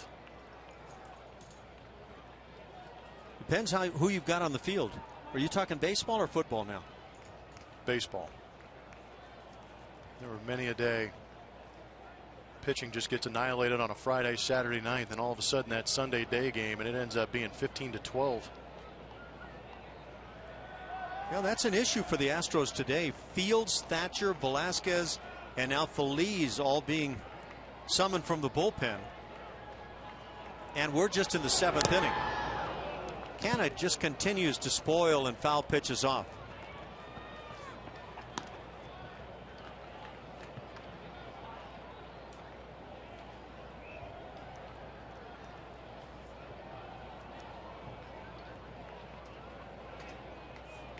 The A's put 6 on the board in the 6th inning and took an 8-2 lead, but the Astros came back thumping away in the top of the 7th inning. 4 runs, couple of home runs. Jonathan Villar, a pinch hit job. And then Carlos Correa hit a 3-run bomb, his 17th of the year, left center field, and made it a 2-run game. But 2 more runs right back on the board for the Oakland A's here in the bottom of the 7th inning. Josh Phegley with a couple of strikes on him, launched one inside the pole down the left field side.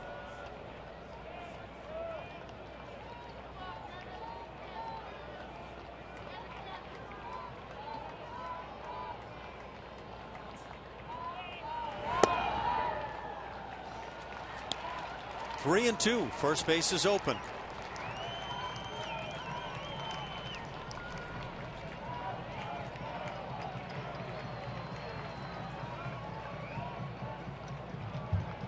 Michael Feliz just getting his feet wet in the big leagues. 3rd major league appearance.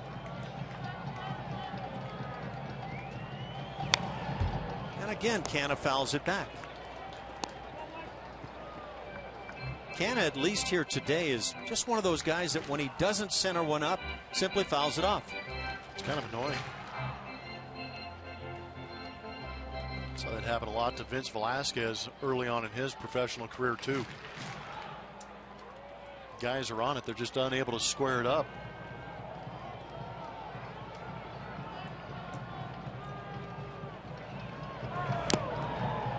And again, a foul tip at the plate.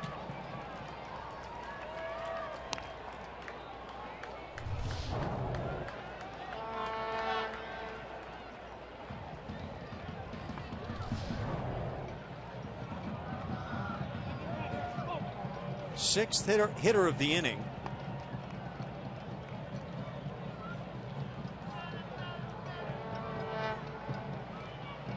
It was Velasquez allowing that 2-run home run to Phegley that came after walking the leadoff man, Billy Butler. And that'll do it. Strikeout of Canha. They finally get him. For the A's in the 7th inning, 2 more big runs as they leave a man. It's now a 10-6 Oakland lead.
time seemed like a pretty big smash to get the Astros back into this mess. 3-run jack into that left center field bleacher area of Mount Davis propelled the Astros at the time back to within 2 runs.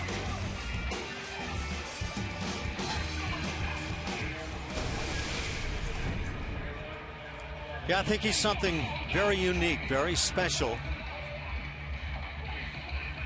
Astros have some work to do. They'll do it against a new left-hander, Drew Pomeranz, 26-year-old lefty, in his 5th year now in the major leagues.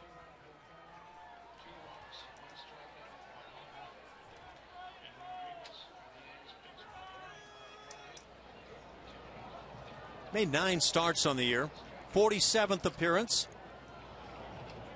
That's some good numbers. Just 63 hits allowed over 80 innings. Evan Gattis leads it off. Evan has struck out twice today on an 0 for 3 afternoon.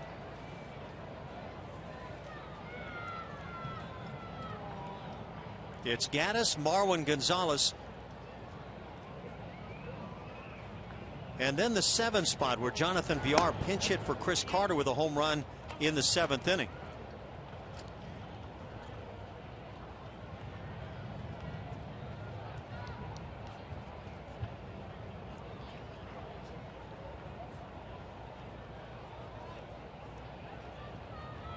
Villar stayed in the ball game and took over at third base as Marwin moved on to first base defensively. 1-2 now on Gattis.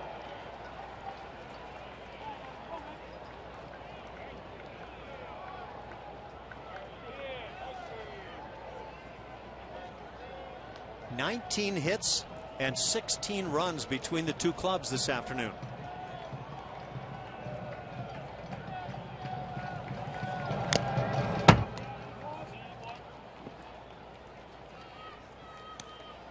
Gattis saw one up there where he likes it, but fouls it back.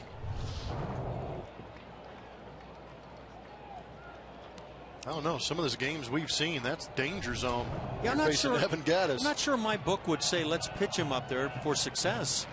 And Pomeranz, I mean, he's got good velocity, but throughout the course of the season, Gattis has proven he can get on top of that pitch. Tomorrow night, 9:07 Central Time start. Scott Kazmir against Sonny Gray. If you like great pitching matchups, that is one to take in. Wednesday night, also 9:07, Colin McHugh against Aaron Brooks. So 2 more games here in the series. Because of that 2-run home run by Josh Phegley in the 7th inning, Astros need some more big heroics here this afternoon. Second baseman Laurie battling the sun. He can't make the play. And Gattis hustling winds up at second base. It's an E4, so Laurie, who had 21 errors on the year at third base, makes one here as a second baseman. He does have the shades on, but going in that direction directly into the sun, and obviously this one was caught up in it, but it looked like Laurie had a beat on it.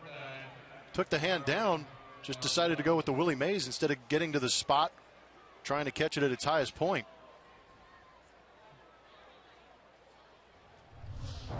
He's one of those guys that as a third baseman throws on the run even on routine ground balls, and I think that's led to a lot of the errors, and you kind of see that. You talk about the basket catch effort right there. So the Astros catch a break. Gattis aboard at second. Nobody out for Marwin, who has swung the bat very well this afternoon. Marwin doubled in the 2nd inning and scored. Singled in the 4th inning, then lined out to right field in the 6th inning. Talked about how good it feels to hit home runs in the major leagues. You want to know the worst feeling? Thinking you're going to catch a fly ball and have that happen. Not a good swing by Marwin. 0-2 the count. There's also that instant before you miss it that you kind of know you're going to miss it. Oh no, just go in. That's a really bad feeling. The reality of it. Yeah. Ooh.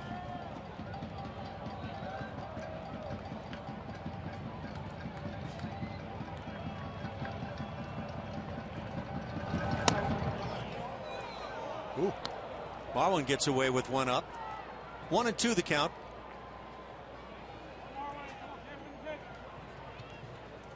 Playing from behind in these slug fests like you're watching right now, we get a chance to look at this last pitch that we felt was a strike and caught part of the zone apparently. Boy, we've seen a lot of missed calls from behind home plate. Very callable pitches. Alan Porter behind the plate. But you just want to cut this lead in half. And I mean, score 2 runs, get 10-8, and then you have one more inning to try and get back and attack. Fly ball left field. Hit fairly well. Chris back at the warning track to make the catch. Gaddis tags and comes to third and will make it, but that's 1 out in the inning. And it brings up Jonathan Villar. So Marwin continues to swing it well. Yeah, putting together quality ABs, getting knocks out of it. Brought the hands in nicely. That's not an easy pitch to get to with 2 strikes. We know Gaddis has the wheels, 9 triples on the season. Well, it's in the third easy. It's that 90 feet between second and third where he excels. Yes. Villar just the 1 at bat, pinch hit, 2-run bomb to left field. Way back there in the second tank. Only question was, would it stay fair?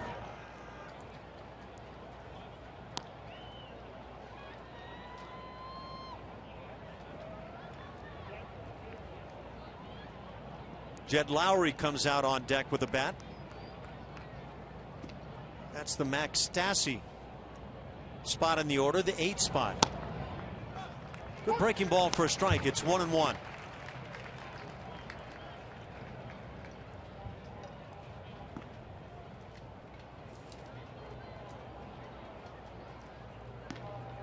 A's now have right-hander Edward Mujica warming in their pen. Another breaking ball, another strike.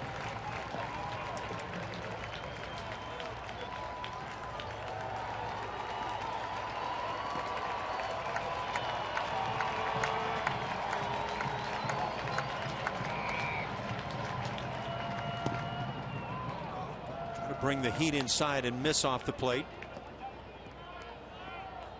2-2 on JV.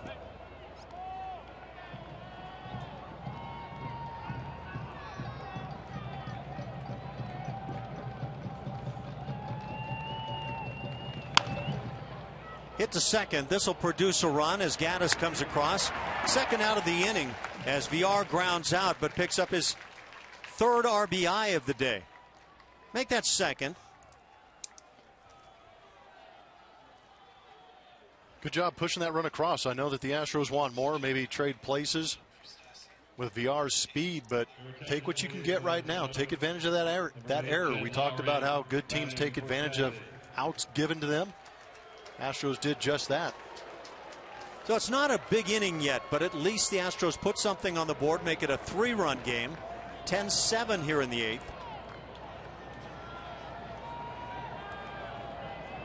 Jed Lowry trying to start a rally.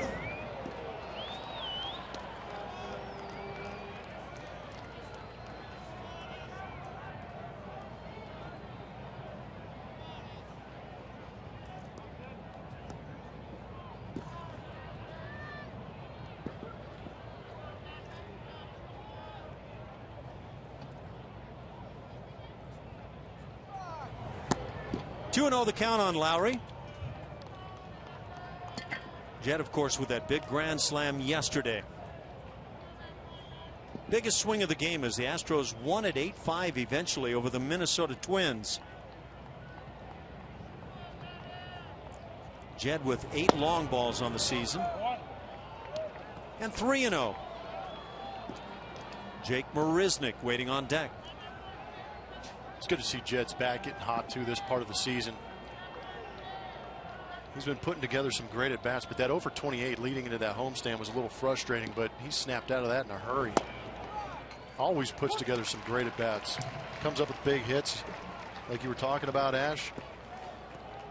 But this guy in a lineup, it's a luxury. 10 for 22 with 3 home runs on the last homestand, 7 RBIs. That's 6 games. Shoots one through the left side. This right side of the plate in particular has seen Jed Lowry swing it quite well. A 2-out single brings up Marisnick.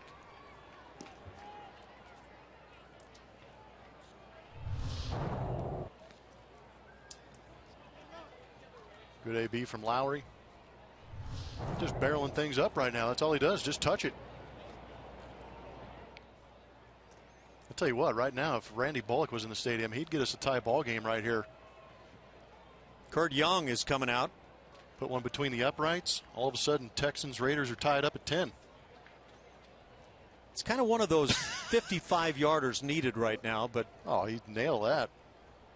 Beautiful day like this. How do you think Julia's doing down in the heat right now? Hey, she's battling. It's a battle for all of us. Yeah. We all handle it in different ways. Well, you just keep grinding and you get it done, right? You hope. By the way, I mentioned that Lowry was swinging it well against left-hand pitching. .325 the batting average against lefties coming into that at bat. So he continues to feel real good from the right side of the plate. And now Jake Marisnick stands in. Sac fly, bunt single, stolen base, and has struck out.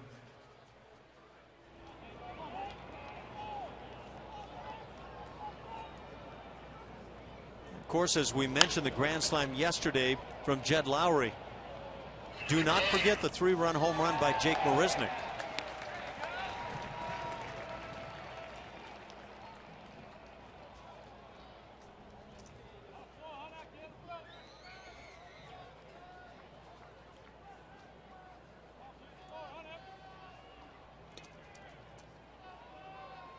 I wouldn't be mad if he tried to hit one right here and actually accomplished it. With 2 outs, not a bad time to take a big swing. Drives one to left center field, deep in the air at the wall. See ya! A 2-run job by Jake Marisnick. And this turns it into a 1-run game here in the 8th. As Jake touches home plate, it's now 10-9. A's on top. Jeez, I didn't even have a chance to hashtag that one. Number 9 on the year for Marisnick. Oh boy, Jake. Man, I love guys that listen. Swinging a hot bat. Jed Lowry and Jake Marisnick both had big home runs yesterday. Jed Lowry gets that base hit to extend this inning, giving Jake Marisnick the opportunity to face left-handed throwing Drew Pomeranz, and wow, did he get the head out. And Pomeranz is done with his day after that swing by Marisnick. As the A's turn to the bullpen once again, they'll bring on a right-hander in a 1-run game here in the 9th inning. The Astros putting up 4 in the 7th, 3 here in the 8th. We'll break it right here.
The bases emptied on that 2-run jack by Jake. George Springer is 1 for 3, a double and a walk, has scored a pair.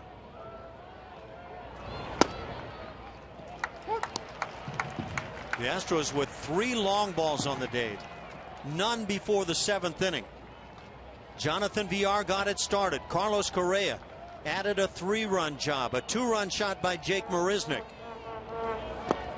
And the Astros, who were down at one time 8-2, have really shown some heart here this afternoon. I've seen it all year long. These guys do not give up. They know if they get base runners on and they have one swing that they can get, they get it. It's just impressive how frequently they make it happen from the 7th inning on. Springer pops it down the right side. Long run by Canna, and he'll make a nice play up against the railing. So that'll do it. The Astros down in the 8th inning, but not before they add 3. It's 10-9 A's as we go to the bottom of the 8th.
Southwest Airlines.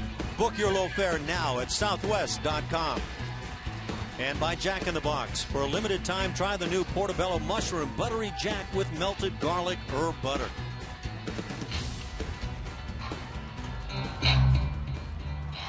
What a day. 10-9. A's on top. 11 hits for the Astros. 3 of those home runs. The Astros make a change defensively. There's Jake Marisnick, who came up with one of the big ones, a 2-run shot with 2 outs to turn this into a 1-run game. And now Michael Feliz stays on. He'll work to the 3, 4, 5 spots for the Oakland A's and try to keep it right here and give the bats one more big shot. Hank Conger is behind the plate. We know VR is at third base. Marwin Gonzalez at first.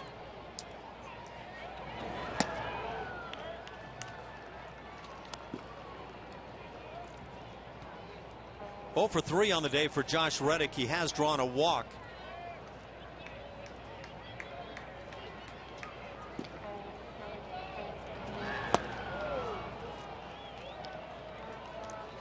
And a 1-2 count.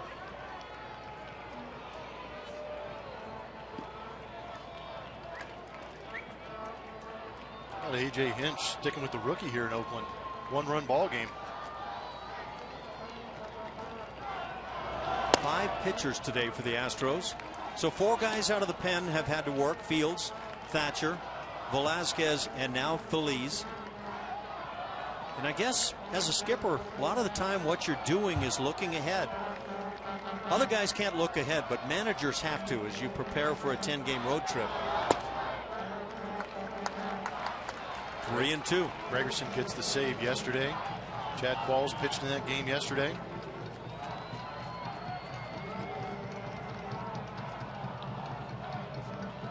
Will Harris last pitched on the 5th. Just in case you're wondering if A.J. Hinch has given some guys days off.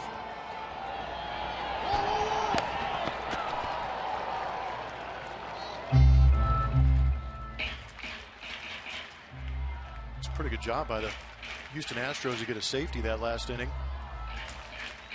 Well, it didn't hurt the Astros' cause at all. No, overall they got the field goal. Yeah, they did get the field goal. And again, 4 in the 7th, 3 in the 8th. Like much of the season, a lot of the work done offensively from the 7th on.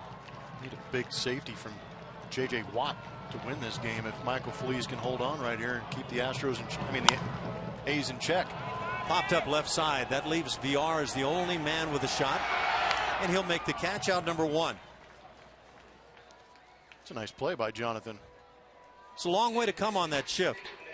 Yeah, he's the only man on that side of the field, and there's even more territory to cover when you're the only man over there, but did a good job chasing that fly ball down to get the first out of this inning. That's always big. The A's have gotten their closer back from a year ago, Sean Doolittle, the left-hander. He's warming in the pen, so likely the guy the Astros will face in the 9th. And when the Astros come to the plate, it'll be 2-3-4. Couldn't get much better. Jose Altuve, Carlos Correa, and Carlos Gomez.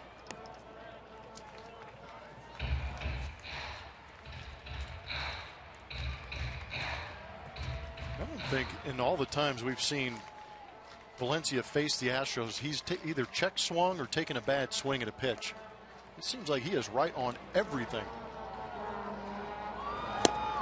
There we go. You know, we talked about earlier that he's a guy that swings the bat well. It's obvious, but has come with a reputation that has left him bouncing from team to team.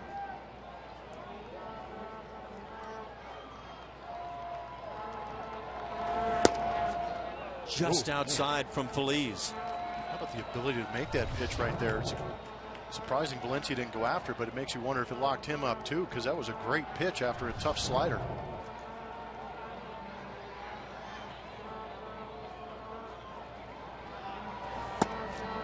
Right in that same area.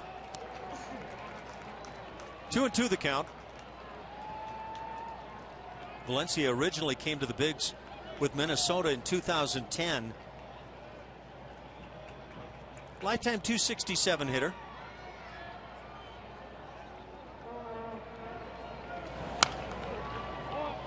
Got a pitch to handle and fouls it off.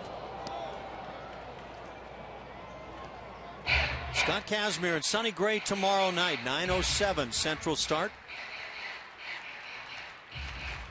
Colin McHugh and Aaron Brooks on Wednesday. The Astros will fly out to Anaheim. Jeff Blum will tuck into his bed right there at home. The Astros will have an off day on Thursday before starting 3 games with the Angels. And when they get done with that, they fly on to Arlington for 4 with the Texas Rangers.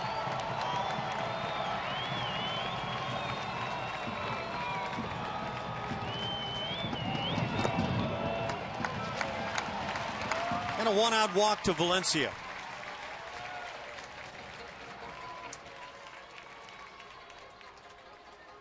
My goodness, walks. They've been a big item here today. Man, and not in a good way either. It always seems like, well, it seems like every walk the Astros have given up have come back to haunt them in some way. Whether it be the pitch counts being elevated or guys scoring.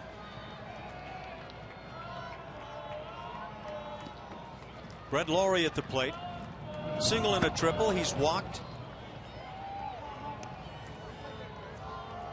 Has struck out and committed an error today for the A's.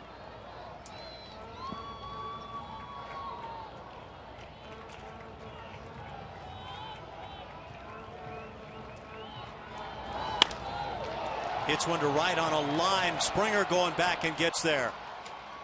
Halfway and sprinting back to the bag now, Valencia. So the Astros get Lawrie as he lines out to right center field. Second out of the inning. Brings up Billy Butler. And in case you're wondering, George Springer can still play a pretty good right field. That's not an easy play. That ball was smoked off of Laurie's bat. But his first step and his jump combined with that speed allows him to make that play look relatively easy. I think George is saying he caught one right in the corner of the end zone, kept 2 feet inbounds.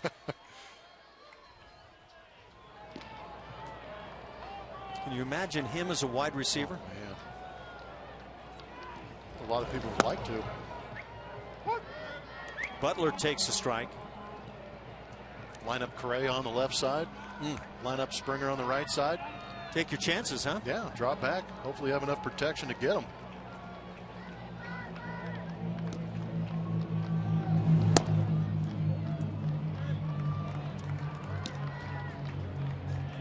Will Harris getting loose in a hurry now in the Astros pen.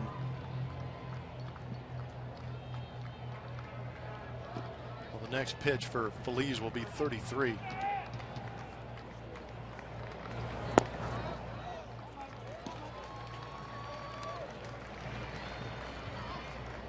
Number 33 was a ball to make it 2-1. And here's Will Harris. Talk about Marwin Gonzalez and his value to the team this year. Will Harris, another guy you have to consider. And now 2-2.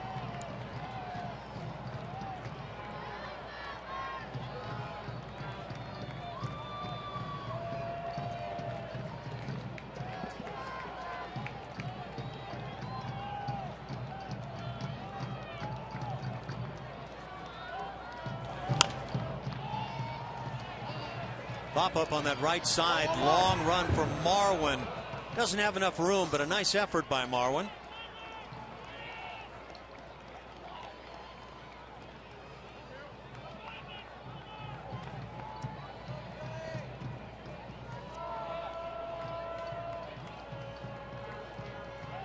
Two outs, a man aboard, and a 2-2 count on Butler.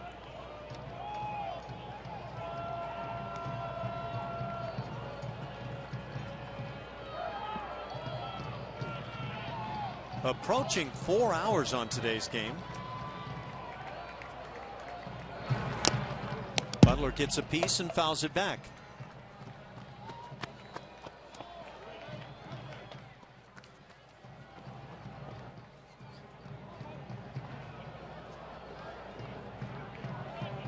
Eleven hits for the Astros, 10 for the A's.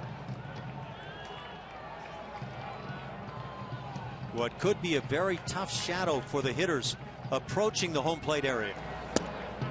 Ooh, good pitch. Just below the knees, apparently. It's 3-2. Would have been a nice one to have for Phillies. Fish ain't biting.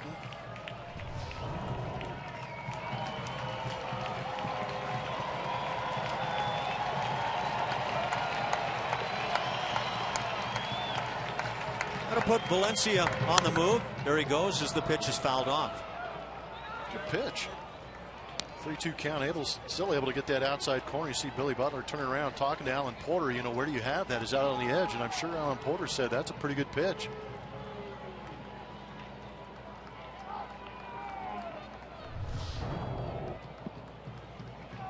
Pretty deceptive with the rosin exploding off his hand as he let go. It's the old Gaylord Perry trick, amongst others. Jeff Blum said that. I caught Yes, Gaylord for a little while, and the runner on the move, ground ball, sharp play to third base. BR with a nice play to get the out. So they finally get Butler, and that does it for the A's in the 8th. We go to the 9th inning in a one-run game as Sean Doolittle will be summoned for the A's.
right now is right here, this half inning, as they try to come back and start this road trip the right way, the way that they wanted to. It's been tough on the road for them recently, and the players, of course, asked about how big this road trip is. The next 22 games they play, including this one against division opponents, starting with the A's. And they say there's a general excitement in the clubhouse, no stress about winning or losing as far as that goes. Just very excited about the kind of games that they're going to play in, and it starts with this one right here, guys.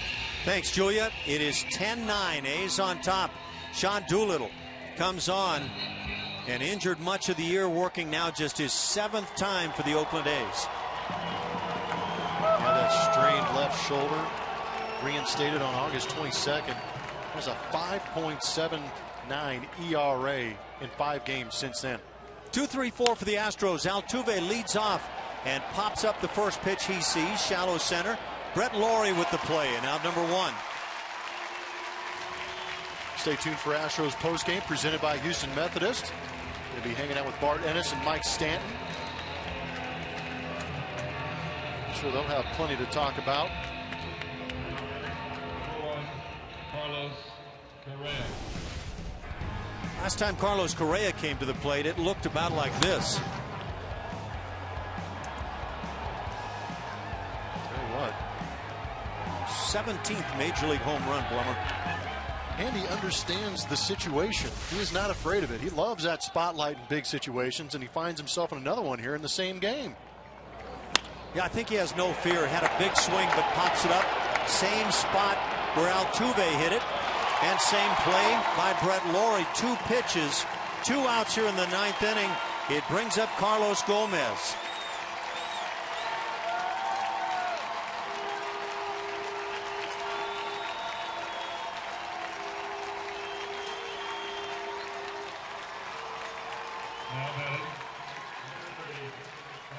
For me, you'd like to see Altuve maybe work his count a little bit. You have Doolittle throw some pitches again. We talked about him being on the DL. Velocity isn't what it used to be, but for me, Correa took a good pass at a good pitch, just missed it. Yeah, I agree. I really like the swing there that Carlos took. Sometimes you get it, sometimes you don't, but he took that, what I perceive as the correct shot. Gomez takes a strike.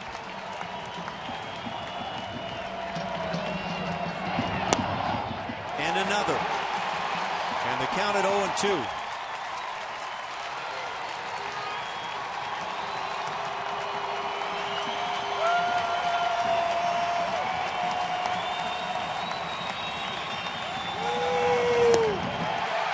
Do it. 3 pitches to get Carlos Gomez. A 1-2-3 9th inning for Sean Doolittle. The Astros make a battle of it, but come up short here by a run today as the A's win the first of 3 in this series, 10-9, and a costly loss for the Astros.